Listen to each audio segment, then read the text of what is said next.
Chapter 674. There was silence in the car. Jean Hausa did not respond to Tang Hua's words. He knew that Tang Hua was right. At this stage, it was best and most suitable for him to get engaged to Chen Feifei. Putting aside the fact that it could divert the attention of that group of people, the Chun family had some influence in Xi province. Chen Feifei's maternal family also had a certain background. Although Chen Yongchang was a despicable person, he truly loved his daughter. Chen Feifei wasn't sure Mengwan. Moreover, it was just engagement. It wouldn't affect anything. If he was rational, he would have agreed.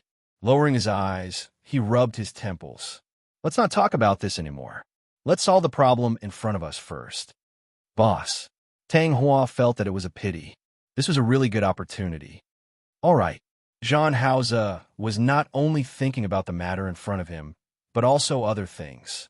Tell old 6 and old 7 to hurry up. He was really impatient from waiting. Understood. Tang Hua looked at Jean Hausa's expression and felt a little uncomfortable. Boss, don't worry. It's all temporary. When our troubles are resolved, you can be with sister-in-law. It was just that the troubles in front of them were not easy to solve. He knew, and so did Jean Hausa. The carriage fell into silence. After a long time, Jean Hausa turned his face and looked out of the window. They had already arrived at the Chen Corporation building. Thinking of Chen Yongchang, that old fox, his face darkened. During this period of time, Chen Yongchang's movements are also very big. Be on guard. I know. Tang Hua thought of Chen Yongchang, and there was a hint of disdain on his lips. However, when the car stopped, all traces of those emotions disappeared. Jean Hausa hadn't been in Lin City for a while, so there was a pile of work that he hadn't finished dealing with. For the whole morning, he was basically dealing with all kinds of official matters. Apart from the Chen Corporation's business, he was also responsible for several companies under his name. When it was almost lunchtime, Chen Feifei arrived. Brother Hao. Chen Feifei looked at Jean Hausa and felt very wronged. Where have you been all this time? Why aren't you back yet? I went on a business trip. Jean Hausa's voice was very soft. Chen Feifei found that it was very rare for Jean Hausa to not smile at her for a long time, but his attitude today could be considered gentle. She was happy in her heart, and the pout on her face lessened a little. Brother Hao, do you know how much I miss you? You're always busy when I call you, and you don't reply to my messages. I almost thought something happened to you. Didn't I tell you? I'm on a business trip. Jean Hausa looked at her. What's the matter? Can't I look for you if I have nothing to do? Chen Feifei stood in front of him. Brother Hao, you haven't eaten with me for a long time. No matter what, you have to eat with me today. I still have work here. Work, work, all you know is work. Chen Feifei pouted her lips. Work will never be finished. I want you to accompany me. She looked at the time and stepped forward to hold Jean Hausa's hand. Let's go. It's almost time for dinner. You still have time to eat, right? Feifei, let's go. Chen Feifei pulled Jean Hausa up. Jean Hausa originally wanted to pull her hand away, but he didn't know what he thought of, but he let her pull him up and go outside. When he passed by the assistant's office, he happened to see Tang Hua. When Tang Hua saw his actions, he obviously heaved a sigh of relief. President Jean. Yes. Jean Hausa nodded. I'm going out to eat with Feifei. You keep an eye on the company. Yes. Tang Hua nodded and gave Jean Hausa a look. President Jean, be careful on the road. I'm afraid there will be a traffic jam at this time. I know. Chen Feifei looked at Tang Hua and then at Jean Hausa. There will be a traffic jam at this time? It can't be, right? Let's go. Jean Hausa brought Tang Hua downstairs. They went downstairs and got into the car. As expected, they saw a few tails behind them. Jean Hausa narrowed his eyes. He didn't move. When Chen Feifei's face approached his arm, he didn't push her away. When they arrived at the restaurant, it was Chen Feifei's favorite restaurant. After entering the door, Jean Hausa looked behind him from the corner of his eye. The car that was following them had already stopped on the opposite side of the road. There was a trace of mockery in Jean Hausa's eyes. Brother Hao, what do you want to eat? Anything is fine. Jean Hausa turned to look at Chen Feifei. It was rare that he didn't give her a cold face like before. Sure, Mengwan went to the studio today. After a while, she would go to France to participate in the fashion design competition. Before that, she had to arrange the content of the studio. However, today, she was obviously a little absent-minded. She was thinking about what to eat tonight. She hadn't seen John Hauser for so long. Should she make it more grand today? With this thought in mind, Shi Mingwan couldn't help but turn on her phone. Here, she downloaded an app that specialized in teaching people how to cook. Looking at the menu inside, Shi Mingwan left the company early to buy ingredients. When she got home, she started preparing dinner. She sent a message to John Hauser, asking him to remember to come back for dinner. When John Hauser received his message, he had just driven out of the Chun Corporation's building. In the Chun Corporation's building, John Hauser had already gotten into the car. He was about to head in the direction of Shi Mingwan's house when he saw the people who had helped him shake off at noon following him again. John Hauser's face darkened. Thinking about his apartment near the company, he turned the car around and drove in the direction of the apartment. During the rush hour, the traffic was very heavy. It wasn't easy for him to shake off those 3 cars. The car drove to the apartment. Because this was a high-end residential area, cars outside couldn't enter, so John Hauser didn't have to worry about those people following him. After entering the underground parking lot, he went upstairs and changed his clothes. He disguised himself before going downstairs again. He changed his car and left from another exit. As expected, there were people guarding the other exit. He drove the car on the road, but the car behind him didn't move. When John Hauser arrived at Shi Mingwan's apartment, she had already waited for him for nearly 2 hours.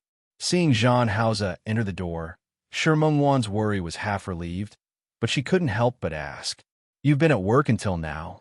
"Yes," John Hauser replied, but Shi Mingwan suddenly realized that something was wrong.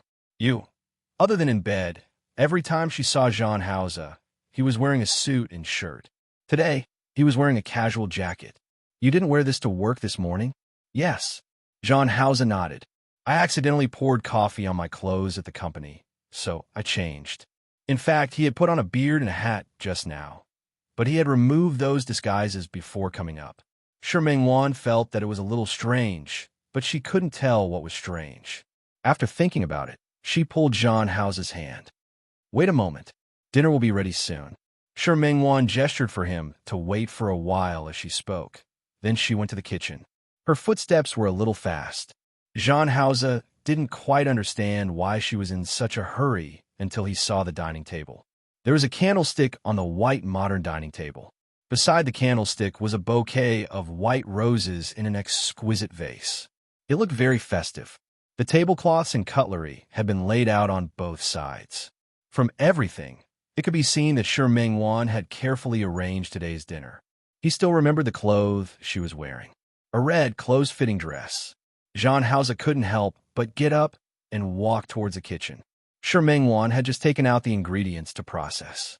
When she saw him come in, her face was a little red. You go out. I'll be ready soon." With him here, she would be too embarrassed to show off. John Hauser stood at the door and didn't move. He just stared at his face.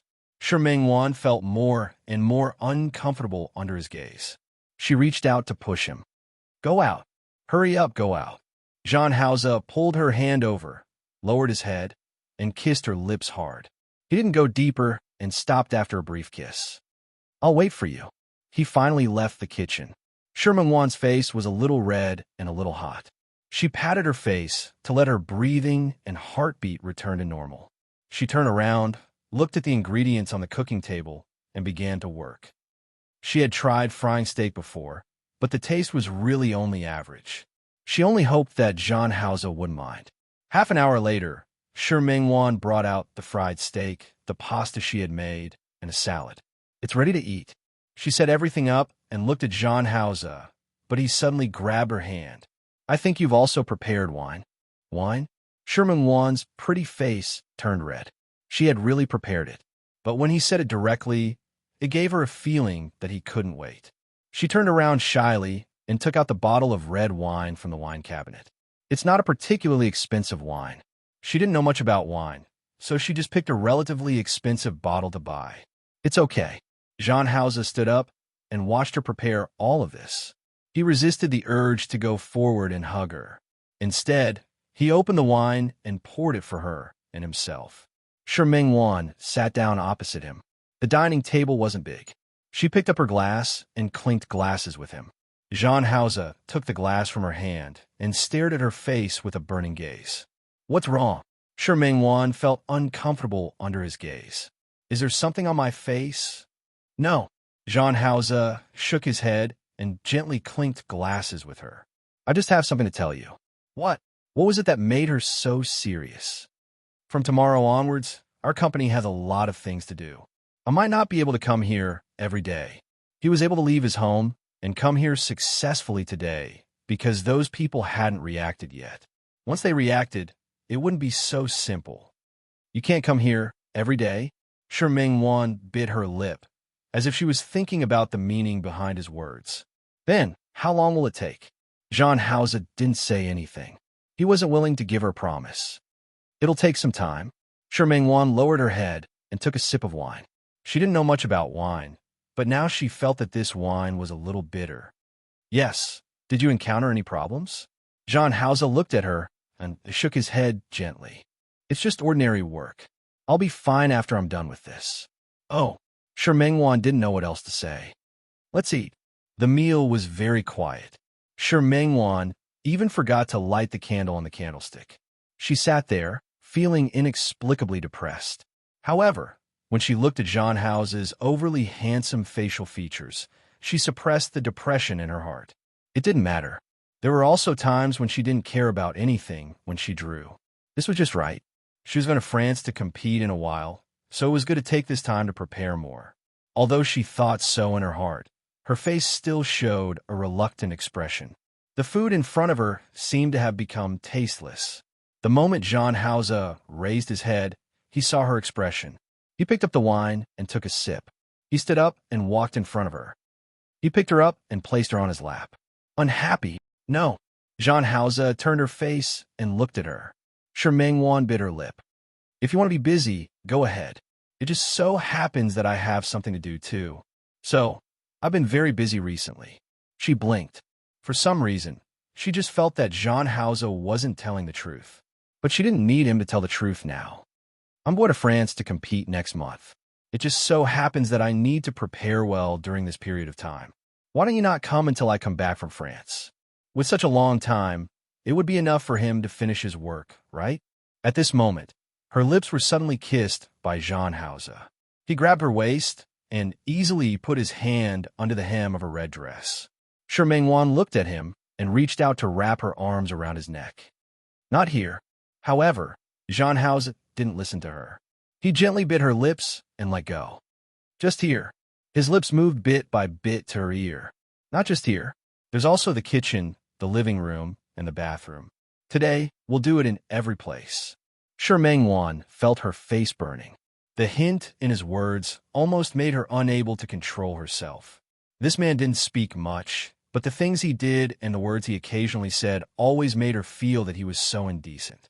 However, she soon didn't have the energy to think more. Her body was squeezed open by him bit by bit. Her consciousness began to drift away from the ninth heaven. When Jean Hauser left Ming's apartment, he put on his disguise again. He returned to his apartment at dawn. When he entered the apartment, he was not surprised to see the few cars waiting for him at the entrance of the neighborhood last night. There was a flash of darkness in his eyes. After entering the door, he removed his disguise and took out his phone to make a call. The other party only asked someone to follow him, but he didn't ask anyone to make a move. What did that mean? Was he looking for an opportunity, or did he want to play a bigger game? No matter which it was, he would accompany him to the end.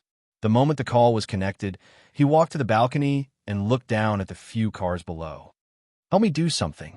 After hanging up the phone, his fingertips accidentally touched the photo album. There was a photo on it that had just been taken today. The faint light of the morning shone on Ming's face. She was sleeping on the bed, her entire person peaceful and quiet. After staring at the photo for a while, Jean Hauser saved the photo into an encrypted document. He put the phone aside. Ming didn't expect Jean Hauser to really not appear. When she woke up, he was already gone. There was still the dinner left by the two of them yesterday on the table. However, there was no trace of Jean Hauser in the room. He didn't even buy her breakfast like usual. Her body was a little sore and uncomfortable. She sat on the sofa, curled her legs, and hugged her knees. She looked at the messy dining table for a long time and suddenly smiled. It wasn't like they hadn't been separated before. Why did she make it seem like they were separated forever this time? Sherming-Wan, don't be so pretentious. After a while, when Jean Hausa is done with his work, he will come and find you. In the next half a month, she didn't see Jean Hausa. He really didn't appear. Sherming-Wan's entry was almost ready. In a week, she would fly to France. Before that, Sherming-Wan went to Rome City to see Su Qing-Sang. Su Qing-Sang had been asking her to play since she went to Rome City in January, but Sherming-Wan wasn't free before.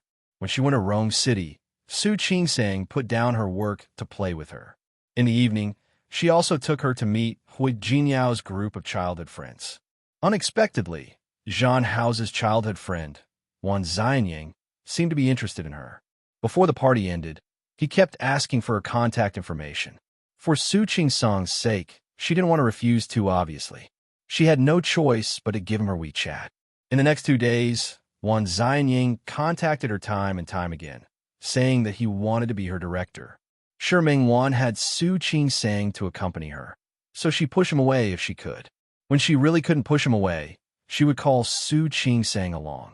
Fortunately, Hui Jinyao's friends were all good. Although Wan Xianying's intentions were obvious, he didn't go too far. This also made Sherming-Wan heave a sigh of relief. After playing in Rome City for a few days, Sherming-Wan prepared to go to France. The visa and procedures were all done. Although she was a little reluctant to part with Su Qing-Sang, Sherming-Wan still returned to Lin City first. After returning home, Sherming-Wan called Jean Hausa, but no one answered. She could only send a message instead. There was no reply. 2 days before going to France, Sherming-Wan went home to visit her parents. She told them that she was going to France. Although Sherming-Wan was worried, she had no reason to object to what her daughter wanted to do. Sherming-Wan accompanied her parents for a day. Before boarding the plane, she called Jean Hausa again, but no one answered. After boarding the plane, Sherming-Wan took out her phone to look at the local news while waiting for the plane to take off. However, she saw such a piece of news on the public account of a certain news outlet. Mr. Jean Hausa, a rising star in the city's technology industry, and Chun Fei-Fei, the daughter of the Qin Corporation, held an engagement ceremony yesterday. Below was a detailed introduction about Jean Hausa's identity and Chun Fei-Fei's identity. There was also the situation of yesterday's engagement ceremony. Finally, was a company like the Qin Corporation also going to start entering the technology field? The accompanying picture was of Jean Hausa, Chun Fei-Fei, and Chun Yongchang's face. Chapter 675. Sherming-Wan sat there with her hand tightly gripping her phone. Her heart was beating very fast. She tried her best to remain calm, but it was very difficult. Love fascinates people. Love makes people dizzy. She was blinded by love. She trusted Jean Hausa blindly. His heart felt like it had been lightly stabbed by someone, and it hurt slightly. Feeling a little uncomfortable, she put down the phone and clutched her chest. Every scene and every moment after her reunion with Jean Hausa appeared in her mind one by one. She pressed on the position of her heart to calm herself down. Sherming-Wan, you're going to participate in the competition now. Let's talk about these matters of love when you come back. The plane landed. Assistant Xiao Ji and designer Tong Yin came to pick her up. This time, she was participating in the competition in the name of her studio. Apart from herself, she let little Ji and Tong Yin come over first to play the vanguard. Sister Shi, are you too tired from the flight? Xiao Ji had arrived the day before. She had come in advance and arranged a car. Now that he saw Sherming-Wan's expression wasn't good, he thought that she was too tired from the long flight. Not bad. How have you been these 2 days? Not bad. The one who spoke was Tong Yin. She had been here for 2 days and looked around. This is indeed the fashion capital. It's quite rewarding. Well, it's good that we got something. Let's go back to the hotel first. Sherming-Wan sorted out her emotions in just a few sentences. She wasn't alone. She had more important things to do right now. After getting into the car, Sherming-Wan and Tong Yin talked about the competition again. The fashion design competition was held in Paris, the fashion capital. When Tong Yin arrived, there were already quite a number of participants. It was a gathering of designers from more than a dozen countries around the world. Among the people who came, there were already those who had passed the preliminary round. Next was the semifinals and the finals. Every match had a theme.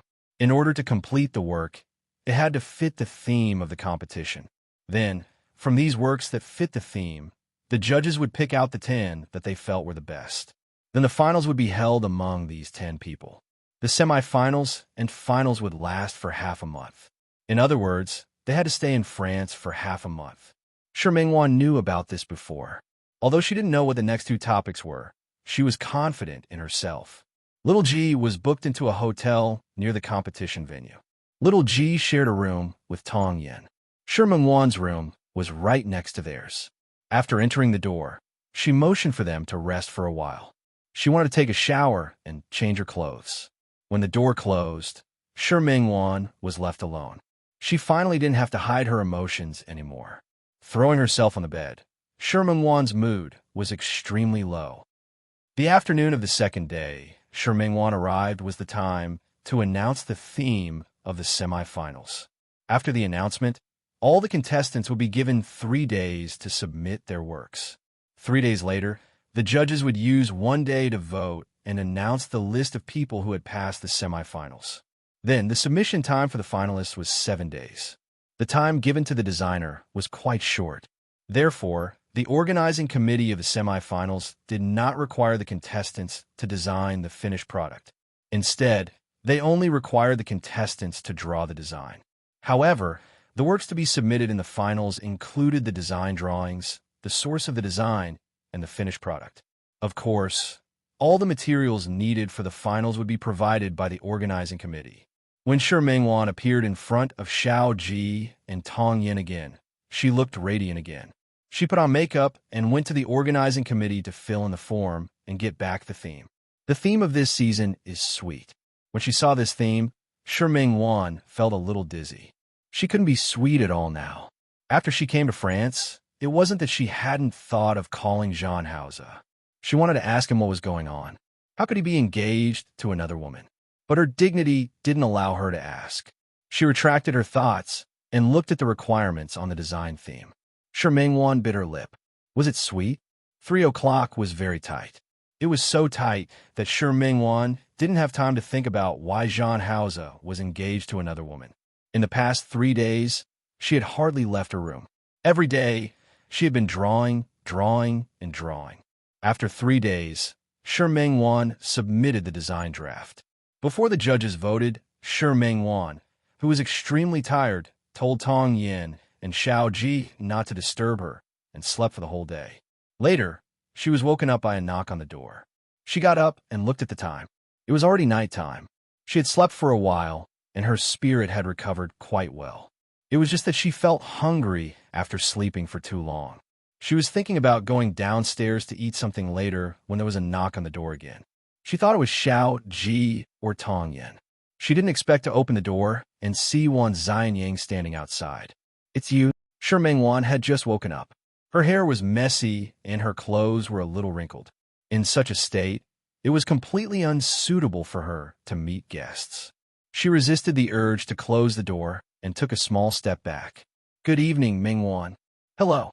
Shi Mingwan's expression didn't look that good. "What's the matter?" Wan Xianying stood at the door. "Aren't you going to invite me in for a seat?" "It's not convenient." Shi Mingwan's words were a little heartless. Looking at Wan Xianying, it was obvious that he had come to look for her. "Okay, it's fine." Wan Xianying wasn't angry. He placed his hand behind him. On it was a bouquet of extremely beautiful heart-shaped roses. Shi Mingwan was a little embarrassed. "Wan Xianying, flowers for beauty." Wan Xianying forcefully handed the flowers to Shi Mingwan. "You haven't eaten, have you? If you don't mind, how about having dinner with me?" Shi Mingwan wanted to refuse, but Wan Xianying spoke slyly. "I asked the waiter. They said that you haven't gone downstairs all day. You didn't order food either, so you should be hungry, right?" Shi Mingwan's brows furrowed, but Wan Xianying seemed to know what she was thinking. I'm sorry, I made my own decision. However, the owner of this hotel is a friend of mine, so he gave me some convenience. His attitude was quite sincere. Shi Mingwan couldn't even find a reason to refuse. There's no hurry. Wan Zinying was quite gentlemanly. I'll wait for you. As he spoke, he took the initiative to take a step back. With a faint smile on his face, he raised his hand gently and gestured for Shi Mingwan to help herself. Shi Mingwan closed the door in a dilemma. She looked at the large bouquet of roses in her hand and placed it on the coffee table. After staring at the bouquet of flowers for nearly a minute, Shi Mingwan suddenly smiled. Forget it, it was just a meal. Moreover, Wan Zinying was Hua Jinyao's childhood friend. She would have a meal with him and then explain things clearly. Even if she wasn't with Zhang Haoze, she didn't have the intention to start a new relationship for the time being. He cleaned himself up as fast as he could and changed his clothes. When Shi Mingwan came out of the room, she was not surprised to see Wan Zinying's stunned gaze. How about French food? Wan Zinying suggested. Shi Mingwan felt that it was too long, but Wan Zinying smiled. You came to France to participate in the competition. I think you haven't tried authentic French food during this period of time, right? Shi Mingwan indeed hadn't. She realized that Wan Zinying was indeed a businessman. His ability to be watertight was even better than Shao Qi's. Let's go. I know there's a Michelin-starred restaurant that tastes pretty good. It's nearby. Half an hour later, Shi Mingwan and Wan Zinying sat at a restaurant. The environment in front of them was quite good.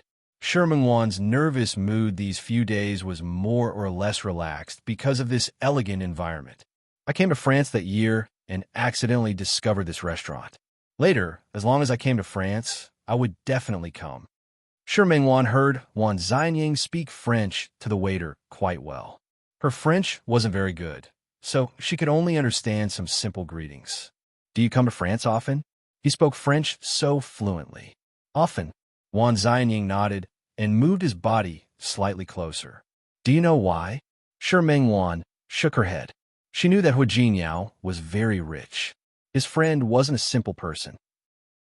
I told you last time that our family is in the antique business. You also know that over the years, there have been a lot of treasures in our country that have been lost outside. So every time there's an auction here, I'll come over. Shi Mingwan looked at Wan Zinying, and her impression of him changed. I didn't know that you were quite patriotic. How should I put it? Those patriotic overseas Chinese are very dedicated to these things. So I'll do my best. Shi Mingwan nodded. She wasn't familiar with Wan Zinying, and Wan Zinying didn't mention what had happened before. He only talked about some of the things he had encountered at the auction. This was a field that Shi Mingwan had never come into contact with before. It was quite new to her. For a moment, she actually felt that listening to Wan Zinying's words was quite interesting. French cuisine was famous for taking a long time. Shi Mingwan didn't feel bored after eating the meal. Her nerves, which hadn't been able to relax from rushing to draw, were also relaxed a lot because of this delicious meal. After coming out of the restaurant, Shi Mingwan looked at Wan Zinying and thanked him very seriously. Wan Zinying, thank you. Thank me for what? Wan Zinying looked at her with a mischievous smile in his eyes. Thank me for treating you to a meal? You don't have to thank me. You could treat me tomorrow. Okay. Shi Mingwan didn't refuse. She should have treated him back. The weather is good today. Do you want to take a walk? Shi Mingwan wanted to refuse, but Wan Zinying made a gesture of invitation. She thought for a moment and followed beside him. Okay. The temperature in Paris was still very low at this season. It was only in the teens. Lin City was already in the 30s. But Paris was so cold. Shi Mingwan really wasn't used to it. Tightening the coat on her body, Shi Mingwan couldn't be happy when she thought that she would have to stay here for a few more days. Mingwan. Wan Zinying took off his windbreaker and was about to put on her. Shi Mingwan was shocked and subconsciously took a step back. Wan Zinying's action of holding the coat stopped in midair. He looked at Shi Mingwan as if he knew that he was being abrupt. Sorry, I just thought that you would be cold. I'm not cold. Shi Mingwan felt that it was time to make things clear to Wan Zinying. Wan Zinying. She stood at the intersection and looked at his face under the street lamp.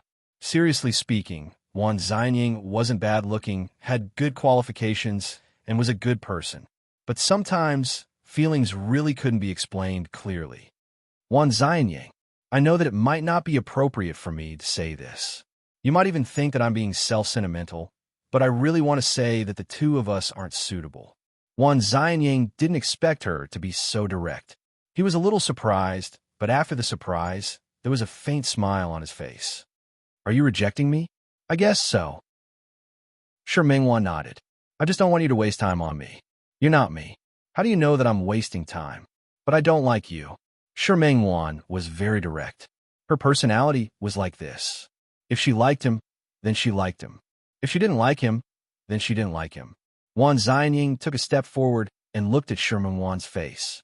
Before he came, he specially asked Su Qing-sang to do his homework and asked a lot of people. Everything that happened today, whether it was what flowers to send or where to eat, he had carefully arranged everything. However, he didn't expect such a result. You don't like me, but I like you. I think that's enough. Maybe one day you'll like me? That's impossible. Sherman Wan's words were quite absolute. Wan Xianying looked at her. Do you have someone you like? Yes. Do I know him? No. Wan Xianying looked at her and suddenly said, You didn't deliberately make up such a person to make me give up, did you? No. Sherman Wan didn't want to say more. Anyway, I have someone I like. I can't forget him in a short period of time, so don't waste time on me.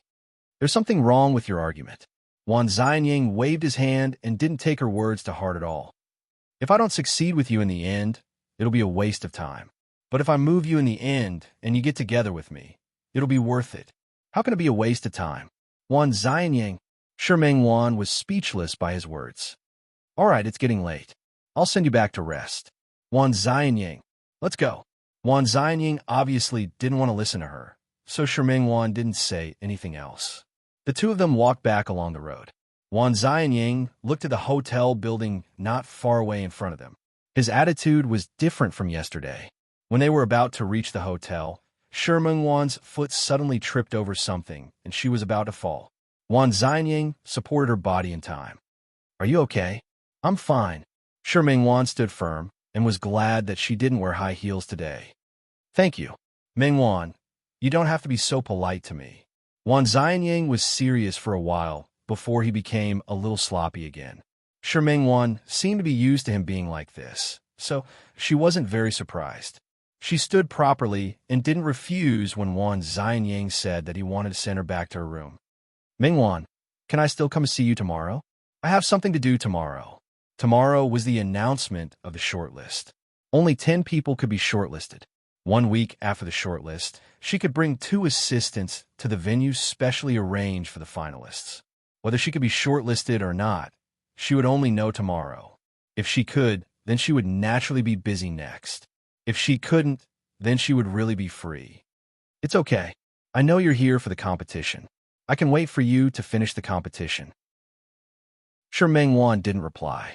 After saying goodbye to Wan Xianying, she entered the room. She walked to the sofa and sat down. Looking at the big bouquet of roses, her emotions were very complicated. She couldn't help but think of Jean Hauze again. During the time she was with him, Jean Hauze didn't seem to have given her roses. She sighed in her heart. Actually, it didn't matter what he gave her. It was only at this time that she could tell that Jean Hauze really didn't have her in his heart.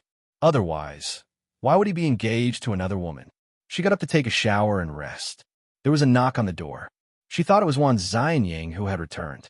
Without much hesitation, she went forward and opened the door. When she saw who the tall figure outside the door was, she closed the door without hesitation. However, her movements were still a beat too slow.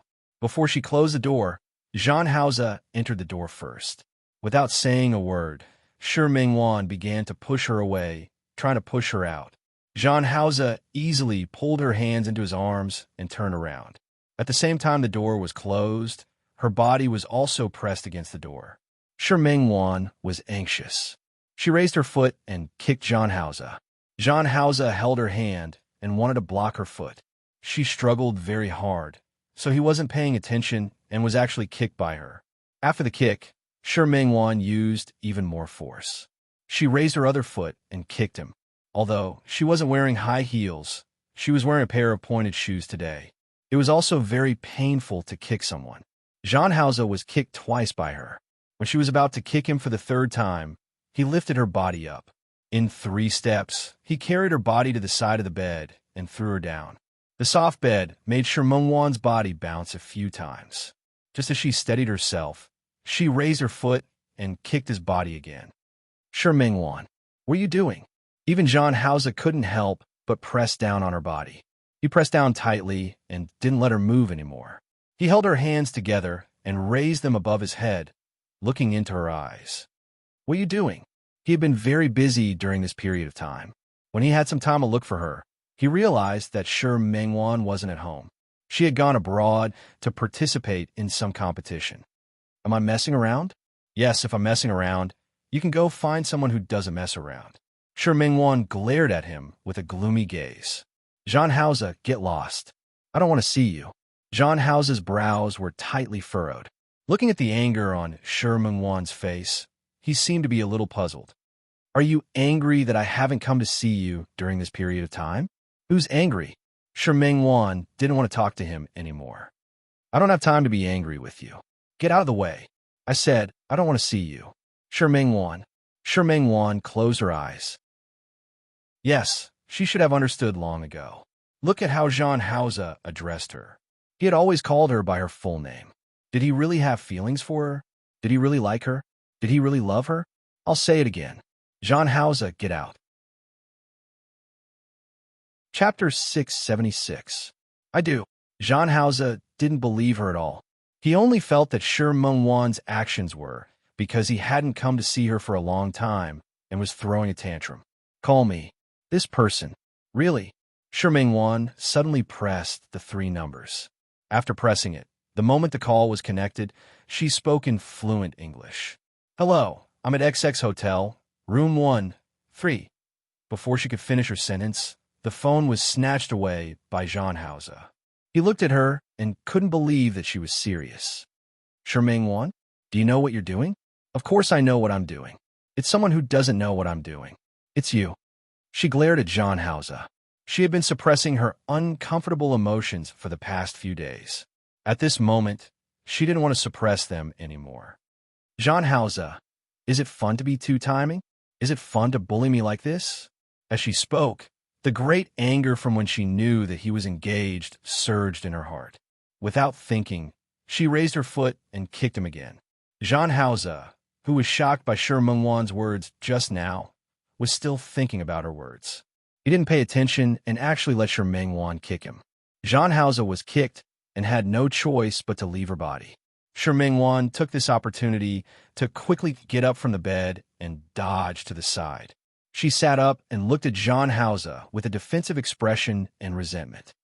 Jean Hauser, you can't bully me like this. Perhaps because she had suppressed it for too long, Shermengwan's tone was filled with grievance. But very quickly, she suppressed this grievance. Let bygones be bygones. But now, she didn't want to continue like this. Leave. I don't want to see you. As she spoke, she pointed at the door, wanting Jean Hauser to get lost.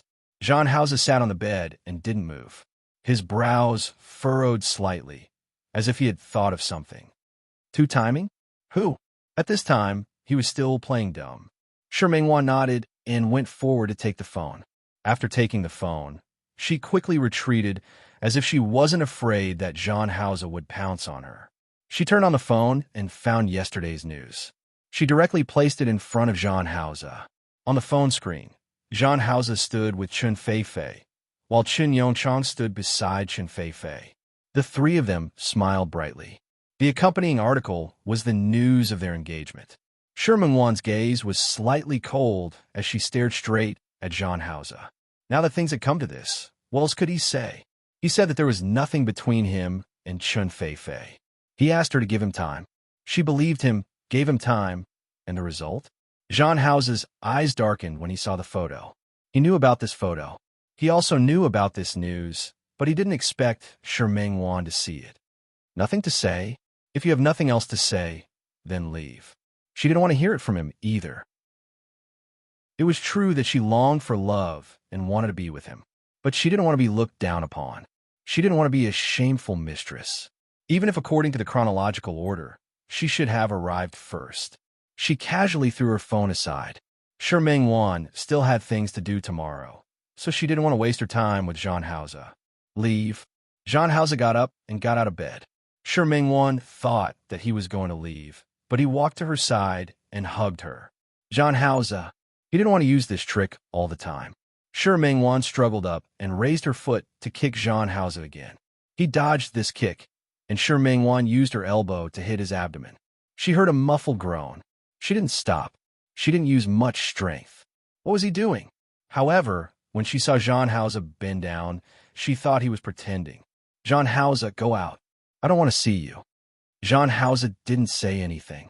His hand kept covering his abdomen, and his face seemed to be in pain. Sure Meng Wan was still calm at first, but when she saw that he was really in pain, she couldn't hold back the coldness on her face anymore. Stop pretending. If you're fine, go out. I don't want to see you. Jean Hausa shook his head. He reached out to hug her. Only then did Sure Meng Wan remember the situation in front of her and pushed him hard again. He was pushed back a step by her, and his back hit the edge of the table in the hotel room. Sure Meng Wan's lips moved. She wanted to say that she should be careful, but she thought that she didn't have much strength at all. He must be pretending. But when she saw the blood flowing out from between Jean Hausa's fingers, she was shocked and went forward without thinking. Are you hurt?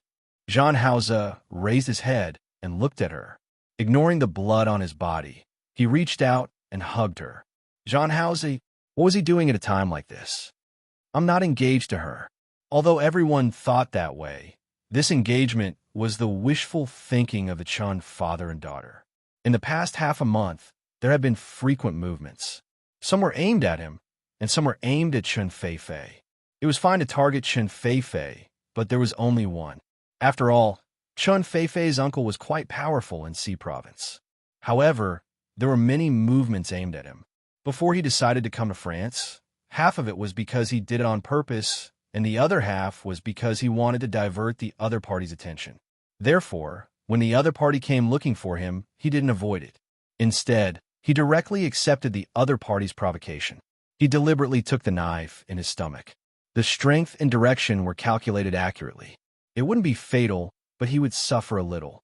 Sure enough, after he was injured, the other party's movements immediately stopped. He probably didn't expect him to be so weak that he would be injured so easily. It was also because he was injured that the other party's movement stopped. That was why he had the time to come to France to look for Sure Meng Wan. However, he didn't expect Sure Meng Wan to have such a reaction when he came. Where are you hurt? Sure Meng Wan didn't want to care about whether he was engaged or not. She remembered that he was very skilled. Ordinary people shouldn't be able to hurt him. So how'd he get injured? It's a small injury. Since it's a small injury, let's go. Sure Meng Wan retreated from his arms and didn't look at him at all. Get out. Jean Hausa let go of his hand and looked at his abdomen. He came to France and was wearing a casual suit. Inside was a beige shirt. The shirt was already stained with blood, and blood leaked out from between his fingers. Sure Meng Wan turned her face away and wanted to say, get out again. However, her absent-minded mind took a step forward and walked in front of Jean Hausa. She bent down and took Jean Hausa's hand away. She unbuttoned his shirt. She saw that there was a circle of gauze wrapped around his abdomen. The gauze was now completely red. She pursed her lips into a straight line and stared at the wound for a long time. She turned around and pressed the front desk to ask them to send the first aid kit up. When the other party asked if he needed a doctor, she thought about it and agreed. When the doctor came, she asked Jean Hausa to lie down. Don't stand. Lie down. The doctor will be here later. You're not going to chase me away. Jean Hausa's words made Sure Meng Wan look sideways. She stared at his face for a long time and finally shook her head. After the doctor sees your injury, you can leave. Wan Wan. Jean Hausa's address made Sure Meng Wan's heart tremble. It seemed that ever since the two of them got together, he hadn't called her name like this. I'm not engaged to Chun Feifei. Sure Meng Wan lowered her head in disbelief. Jean Hausa took 2 steps forward to approach her, but she raised her hand. Don't move. Lie down. The worry in her eyes was too obvious. Jean Hausa looked at her for a while, then finally listened to her and lay down on the bed. His hand was still pressed on the wound. It was no longer bleeding. Soon, the hotel waiter brought a doctor up. Shi Mingwan was worried that Zhan Hao's injury was too serious and that she wouldn't be able to handle it well. When the doctor arrived, she heaved a sigh of relief. The doctor untied the gauze on Zhan Hao's waist. Only then did Shi Mingwan see that there was a wound about 5 centimeters long on his abdomen. The wound had already been stitched up, but it was still bleeding faintly. She wasn't sure if it was because she had pushed him just now or something else. At this moment, her eyes were a little red. The doctor treated Zhan Hao's wound again and bandaged it. Finally, he gave some instructions on what to take note of. What surprised Shi Mingwan was that Zhan Hao could actually speak fluent French.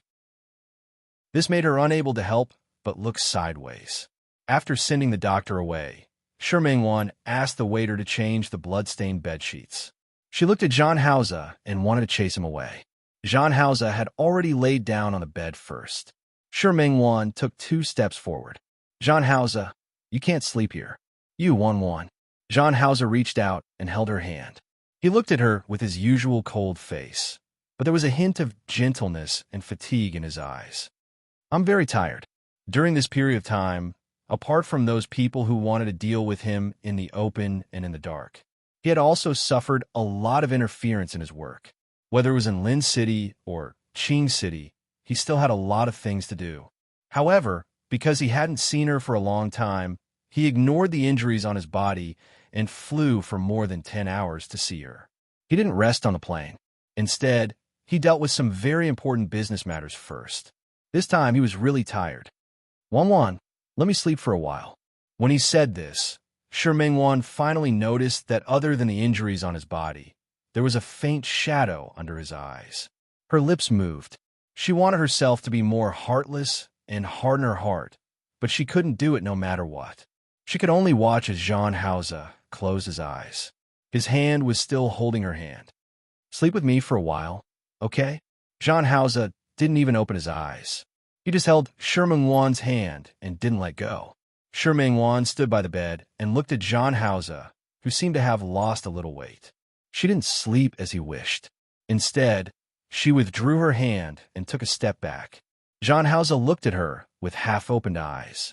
At this moment, Zhan Hao unexpectedly made Shi Mingwan feel fragile. Fragile? How is that possible? That was definitely not an emotion that should appear on Zhan Hao. In her heart, this person was similar to a robot. How could he be fragile? Wan. He called her again. This time, Shi Mingwan decided not to be affected by him. She turned around and went straight to the bathroom. Her footsteps were very fast. After entering the bathroom, she quickly closed the door. She placed her hands on the edge of the sink and stared at her face in the mirror. Don't be soft-hearted. Don't believe it. That man was already someone else's now. If you were soft-hearted, it would be equivalent to harming yourself again. No, absolutely not. Shi Mingwan was in a bad mood. She took more than 10 minutes to take a shower than usual before coming out. She was wrapped in a hotel bathrobe. When she saw Zhan Hao, his eyes were tightly closed. His breathing was long and balanced, as if he had really fallen asleep. Shi Mingwan walked to the bedside and stood still, staring at Zhan Hao's face. Many thoughts flashed through her mind, such as shaking him awake and telling him to leave. Or perhaps she simply went to get another room. However, when she saw the injury on Zhan Hao's abdomen, she temporarily put down those thoughts and suppressed them. She closed her eyes and finally lay down beside him helplessly. She stared at the side of Zhan Hao's face, unable to calm down. Shi Mingwan thought that she wouldn't be able to sleep, and she also thought that she would toss and turn for the whole night. But in reality, she slept very soundly. No matter how much she didn't want to deny it, she couldn't escape the reality in her heart. Where Zhan Hao was, she could always sleep more peacefully. Early morning, Shi Mingwan woke up. When she opened her eyes, she saw Zhan Hao's enlarged face in front of her. He was staring at her.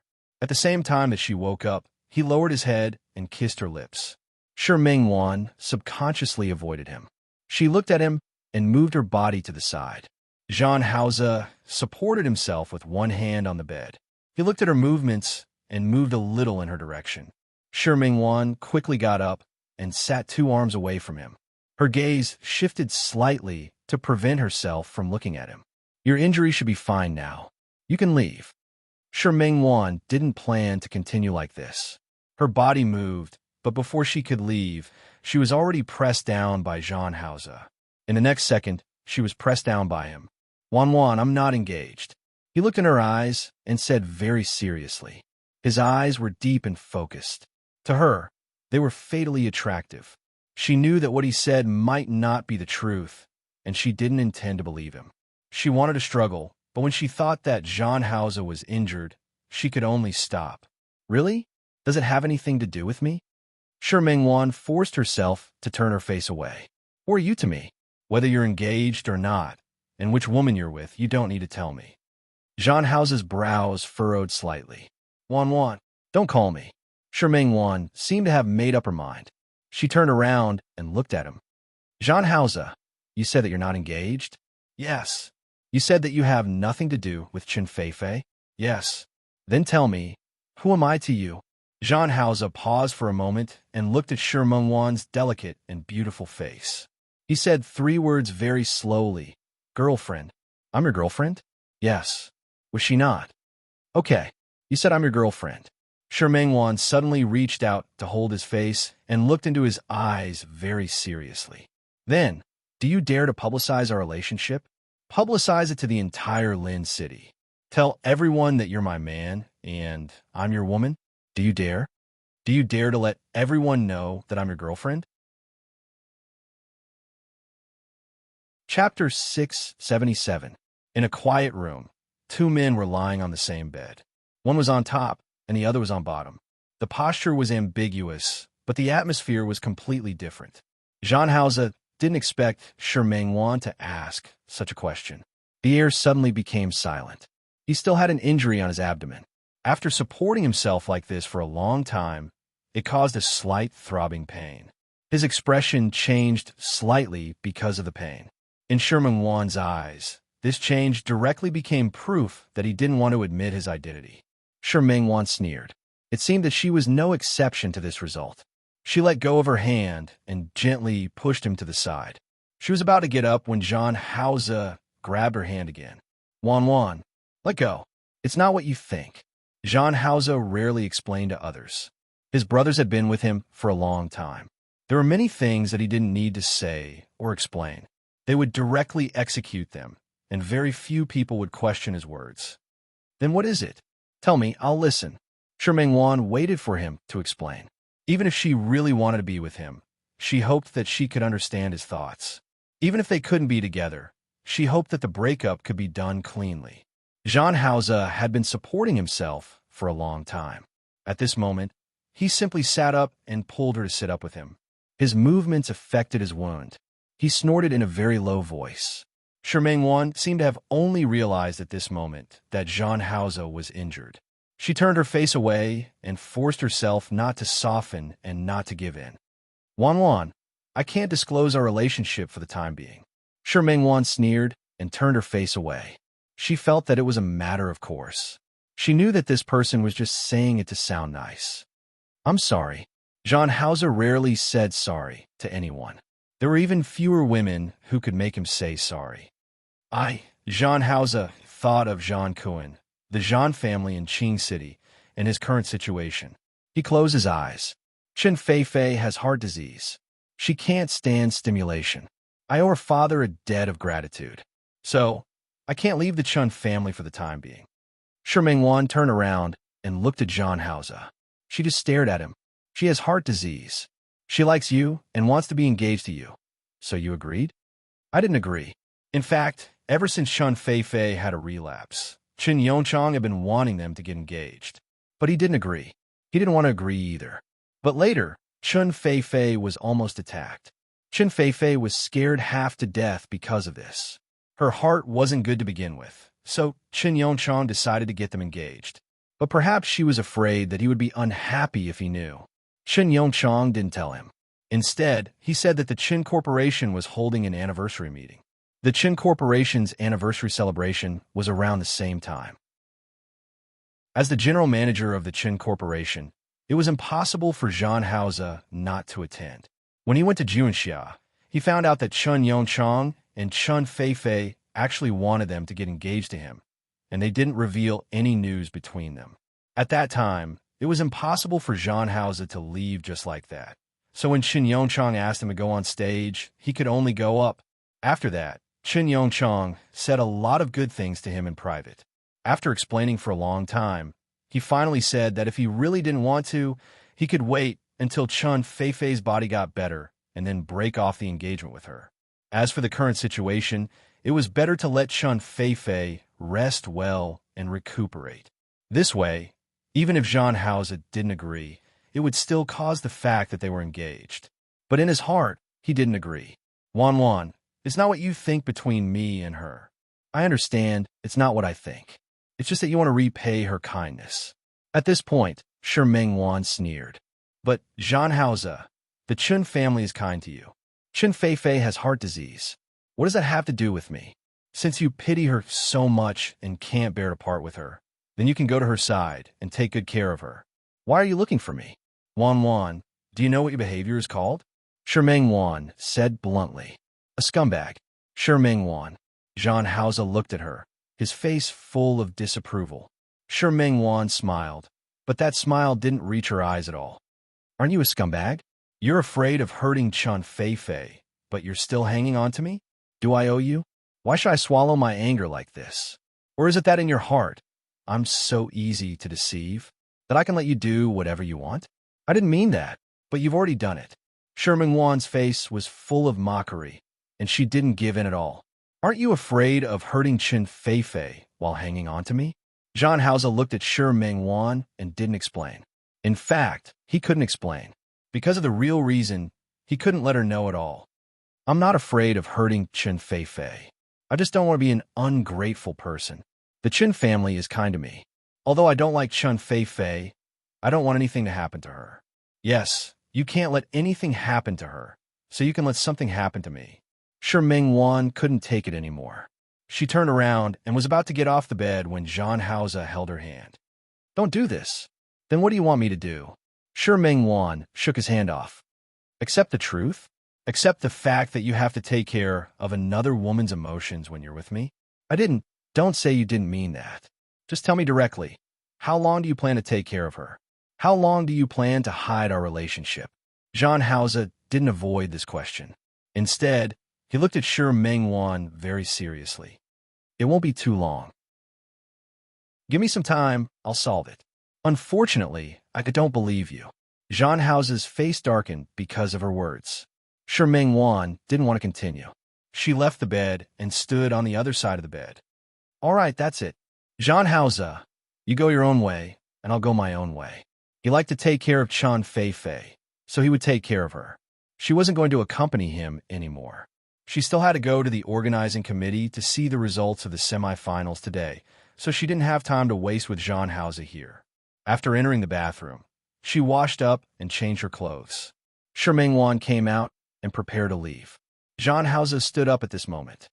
All right, Zhang Haoze. He had already said a lot today. Don't say anymore. Either you break up with me, and we won't have anything to do with each other, or you stay away from Chen Feifei. Go back to Lin City and announce that you're not engaged. Everything is a misunderstanding. How about that? Zhang Haoze's face darkened. At this time, he couldn't do that. While he was silent and hesitant, Shi Mengwan had already picked up her bag and walked to the door. When she was about to leave, Zhang Haoze stood in front of her again. Zhang Haoze, I'll say it again. Either you do what you promised me, or you leave this place. There is no third option. Her hand rose, and she thought about pushing him away. The moment she raised her hand, she thought of the tattoo on his body. Gritting her teeth, she walked right past him and left. This time, Zhang Haoze didn't stop her. When she got out of the door, she was relieved, but at the same time, she felt a sense of loss. She believed what Zhang Haoze said was true. He was such a proud person that he disdained to lie. But so what if what he said was true? What could it change? Chen Feifei had heart disease and needed him to take care of her. She was not in good health. Did he have to take care of her all the time? Take care of him one day at a time and 1 year at a time. He really valued relationships. Unfortunately, she didn't want to waste her time with him. Sister Sure, you're up so early? Just as she went out, Xiao Ji and Tong Yin had already woken up and were here. Sister Sure, are you very nervous? I'm not nervous. Shi Mingwan shook her head. Compared to what she was worried about, there was really nothing to be nervous about. If we can pass, then we'll pass. If we can't, then we'll just play for a few days as a vacation. Thinking about it this way, there's nothing bad about it. Sister Sure, your mentality is really good. Xiao Ji almost wanted to worship her. Shi Mingwan smiled, and her depressed mood was suppressed again. Let's go. What surprised Shi Mingwan was that she actually passed the semifinals. Among the 10 finalists, she was in the 9th place, as it was said that the rankings were not separated. This was really great news for her. Xiao Ji and Tong Yin were extremely happy. The two of them hugged her and congratulated her repeatedly. Shi Mingwan smiled. This was what they meant by frustrated in love, but successful in career, right? She passed the semifinals. Next, the 10 people who passed were ready to participate in the finals. We've already prepared the venue for the finals. For the next 7 days, you need to stay in the place we've prepared. You'll draw here, make the finished product, and walk until you finish your work. Because the venue is a little far, you can go back and pack your things now. Gather here in the afternoon. We'll have a car to send you to the venue. The people from the organizing committee explained the rules again. Shi Mingwan, Xiao Ji, and the others all memorized it very seriously. After memorizing it, they decided to go back to the hotel to pack their luggage first, and then come over to gather in the afternoon. Shi Mingwan, Xiao Ji, and the others returned to the hotel. Xiao Ji stood at the door of the room and looked at Shi Mingwan. Sister Sure, do you want us to help you pack? No need. Shi Mingwan shook her head. You guys go pack your things. We'll go out for a meal later. Okay, Sister Sure. It's still early anyway. We can come back after dinner and rest for a while. Shi Mingwan nodded. Now, she just didn't know where the organizing committee would arrange for them. After entering the door, Shi Mingwan thought that Zhan Haoze had already left. She didn't expect him to still be in the room. Seeing that he hadn't left yet, Shi Mingwan's expression didn't look too good. Why haven't you left yet? Zhan Haoze stood up. Wanwan, don't call me. Shi Mingwan took a step back. Just as she was about to open the door and let him leave, someone knocked on the door first. Shi Mingwan was shocked. She stood at the door and wasn't in a hurry to open it. Instead, she looked out through the peephole. Chapter 678. Shi Mingwan's body was pressed against the door. Wan Xianying was outside, and Zhan Haoze was inside. She was a little confused. Her only thought was that she couldn't let the two of them meet. Turning around, she suddenly faced Zhan Haoze's approaching body. It was rare for her to feel a little nervous. What do you want? After asking this question, Shi Mingwan realized how stupid her question was. She almost bit her tongue off. Zhan Haoze, go to the bathroom and hide for a while. Zhan Haoze narrowed his eyes and looked at her without moving at all. Zhan Haoze. There was another knock on the door. Shi Mingwan's eyes were a little anxious. She started to reach out to push him. However, considering that he was injured, she didn't use too much strength. Zhan Haoze suddenly grabbed her hand and pulled her into his arms. He lowered his head and kissed her heavily on the lips. Shi Mingwan sucked in a breath of cold air, but he took advantage of this moment to barge in. He forcefully plundered her.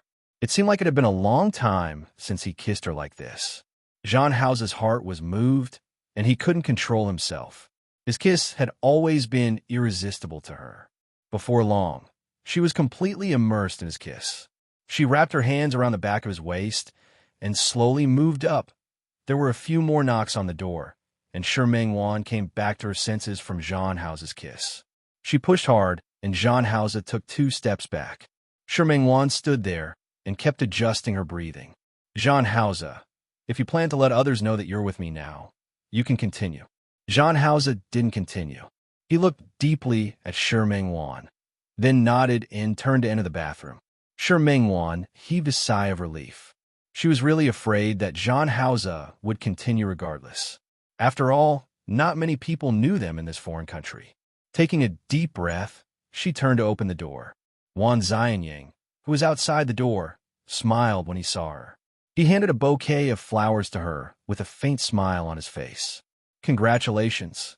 You. Shiming Wan looked at the bouquet of flowers and wasn't in a hurry to take it. Wan Xianying took a step forward and gestured for her to accept the flowers. Why? You passed the semifinals and entered the finals. Isn't it worth being happy about? Thank you. Shiming Wan took the flowers. Wan Xianying looked at her face and his gaze fell on her body. Her clothes were a little messy, but he couldn't tell if he didn't look closely. His gaze shifted upwards and landed on the other party's lips. Wan Xianying narrowed his eyes slightly. It was only for a moment before he quickly put on a smile. What? Aren't you going to invite me in? This was not convenient at all. Shiming Wan looked at the bouquet of flowers in her hand, but she couldn't refuse. Please come in. You don't have to be so polite. Wan Xianying entered the door and quickly scanned the room. He didn't see anyone. Finally, he glanced in the direction of the bathroom and sat down on the sofa in the room. That's right, you've passed the semifinals. Next should be the finals, right? I heard that you guys are going to complete your work in isolation. You even know this? Shiming Wan was indeed a little surprised. I have a friend in the committee. So, one more question. Wan Xianying looked at her with a cautious expression. You won't be angry, right? I won't. This competition was no secret. In order to ensure fairness, the officials had already announced the process. Are you guys going in the afternoon? Why don't I send you there? There's no need. Shiming Wan refused without thinking. I brought my assistant over. She has arranged a car. We'll go together when the time comes. All right then. Wan Xianying looked at her. How many days are you going? I'll pick you guys up and celebrate for you. Is that okay? We still don't know how the results are. It's too early to celebrate. In such a competition with so many experts, Shiming Wan didn't dare to think that she could get into the top 3. She was already very happy to be able to enter the semifinals. I have confidence in you. You'll definitely get a very good ranking. Wan Xianying was much more confident in her. Maybe you can even get first place. Don't joke around. Shiming Wan looked at the list of people who came to participate this time, especially those who made into the top 10. She even paid attention today. Masters wouldn't come to such a competition, but there were many newcomers with good results. She was just a small studio.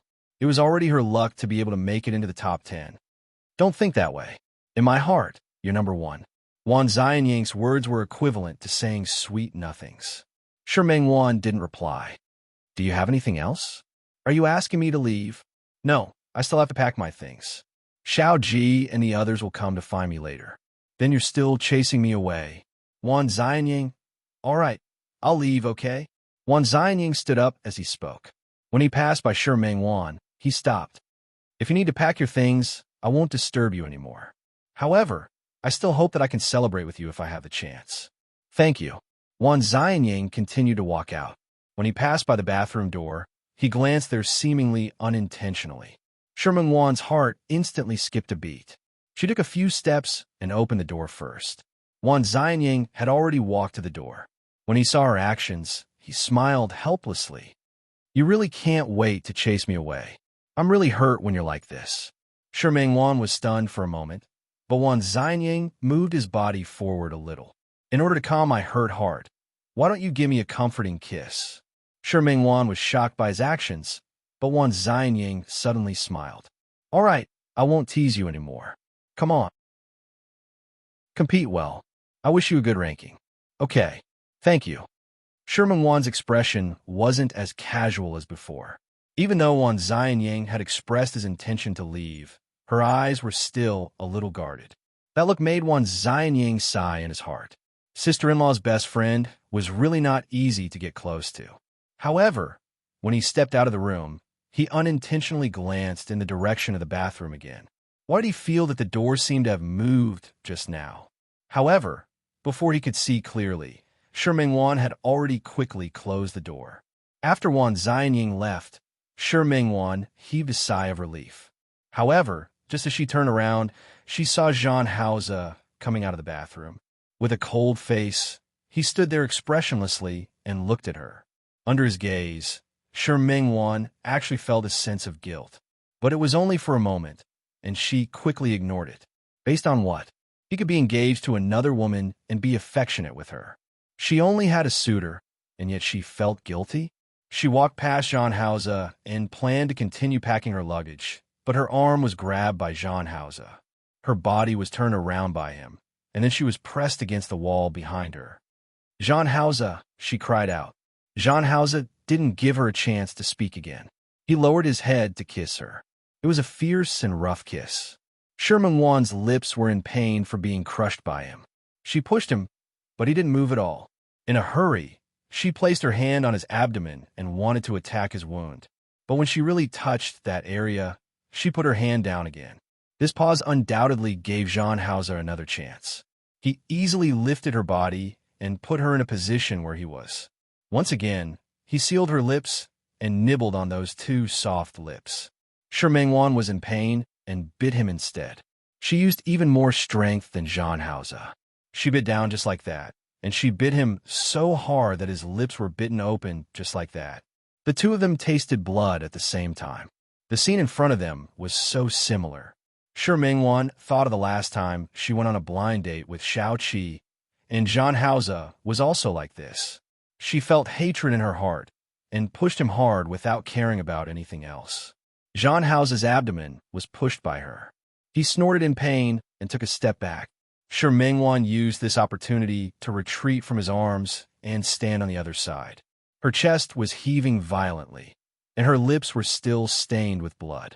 Her hair was a little messy, and the front of her clothes was mostly crooked.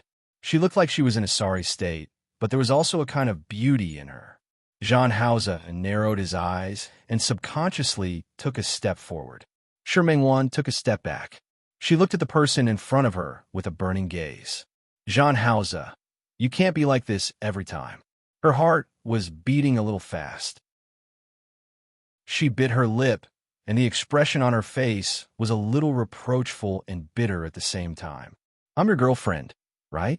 If not, what right do you have to treat me like this? If you're your girlfriend, what right do you have to treat me like this? She closed her eyes and forced herself not to admit defeat in front of Jean Hauser. Jean Hauser, can you respect me? Or is it that in your heart, I'm just that kind of casual woman that you can do whatever you want? Jean Hauser was a little stunned by her righteous words, but Sherman Wan didn't want to care about him anymore. Jean Hauser, I'm going to the venue prepared by the organizing committee this afternoon for the competition. I won't be here for the next few days. Help yourself. She turned around to pack her luggage and stopped after taking 2 steps. Jean Hauser, I don't think you like me that much, right? It's just a possessive desire. If it's not me, it can be other women. To you, there's no difference. To him, she was just an embellishment in his life. But to her, he was everything. Not treating her feelings seriously meant that she was at a disadvantage in this relationship. Her silhouette looked lonely from behind, which was rare for her to be like that. No matter when, she always gave people the feeling that she was optimistic and cheerful. Jean Hauser stared at her back.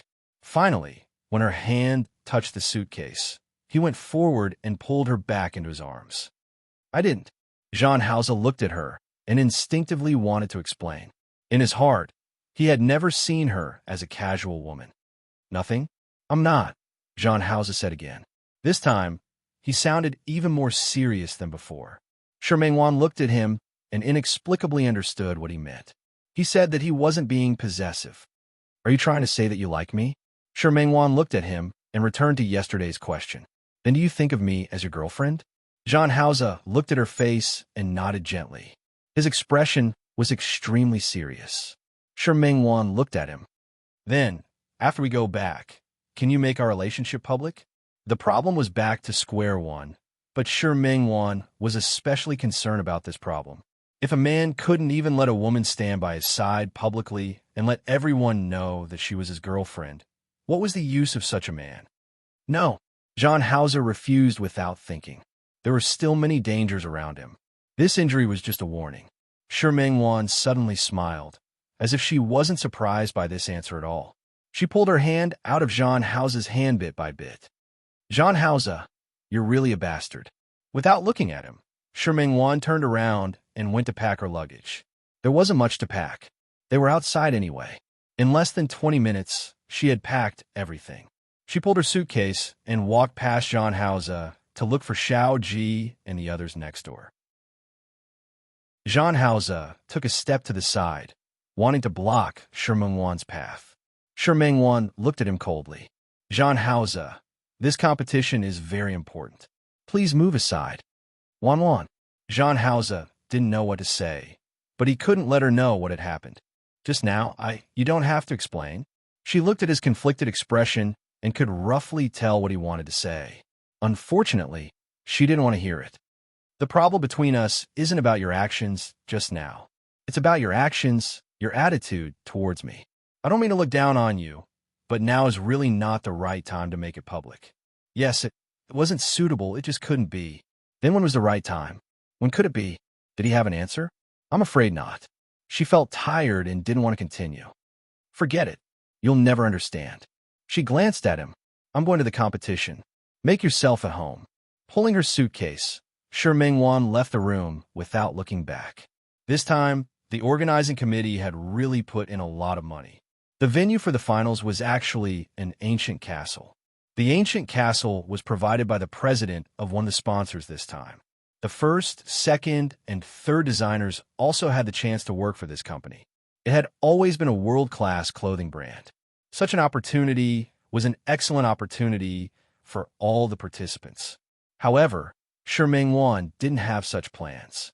Her goal wasn't even to promote her studio.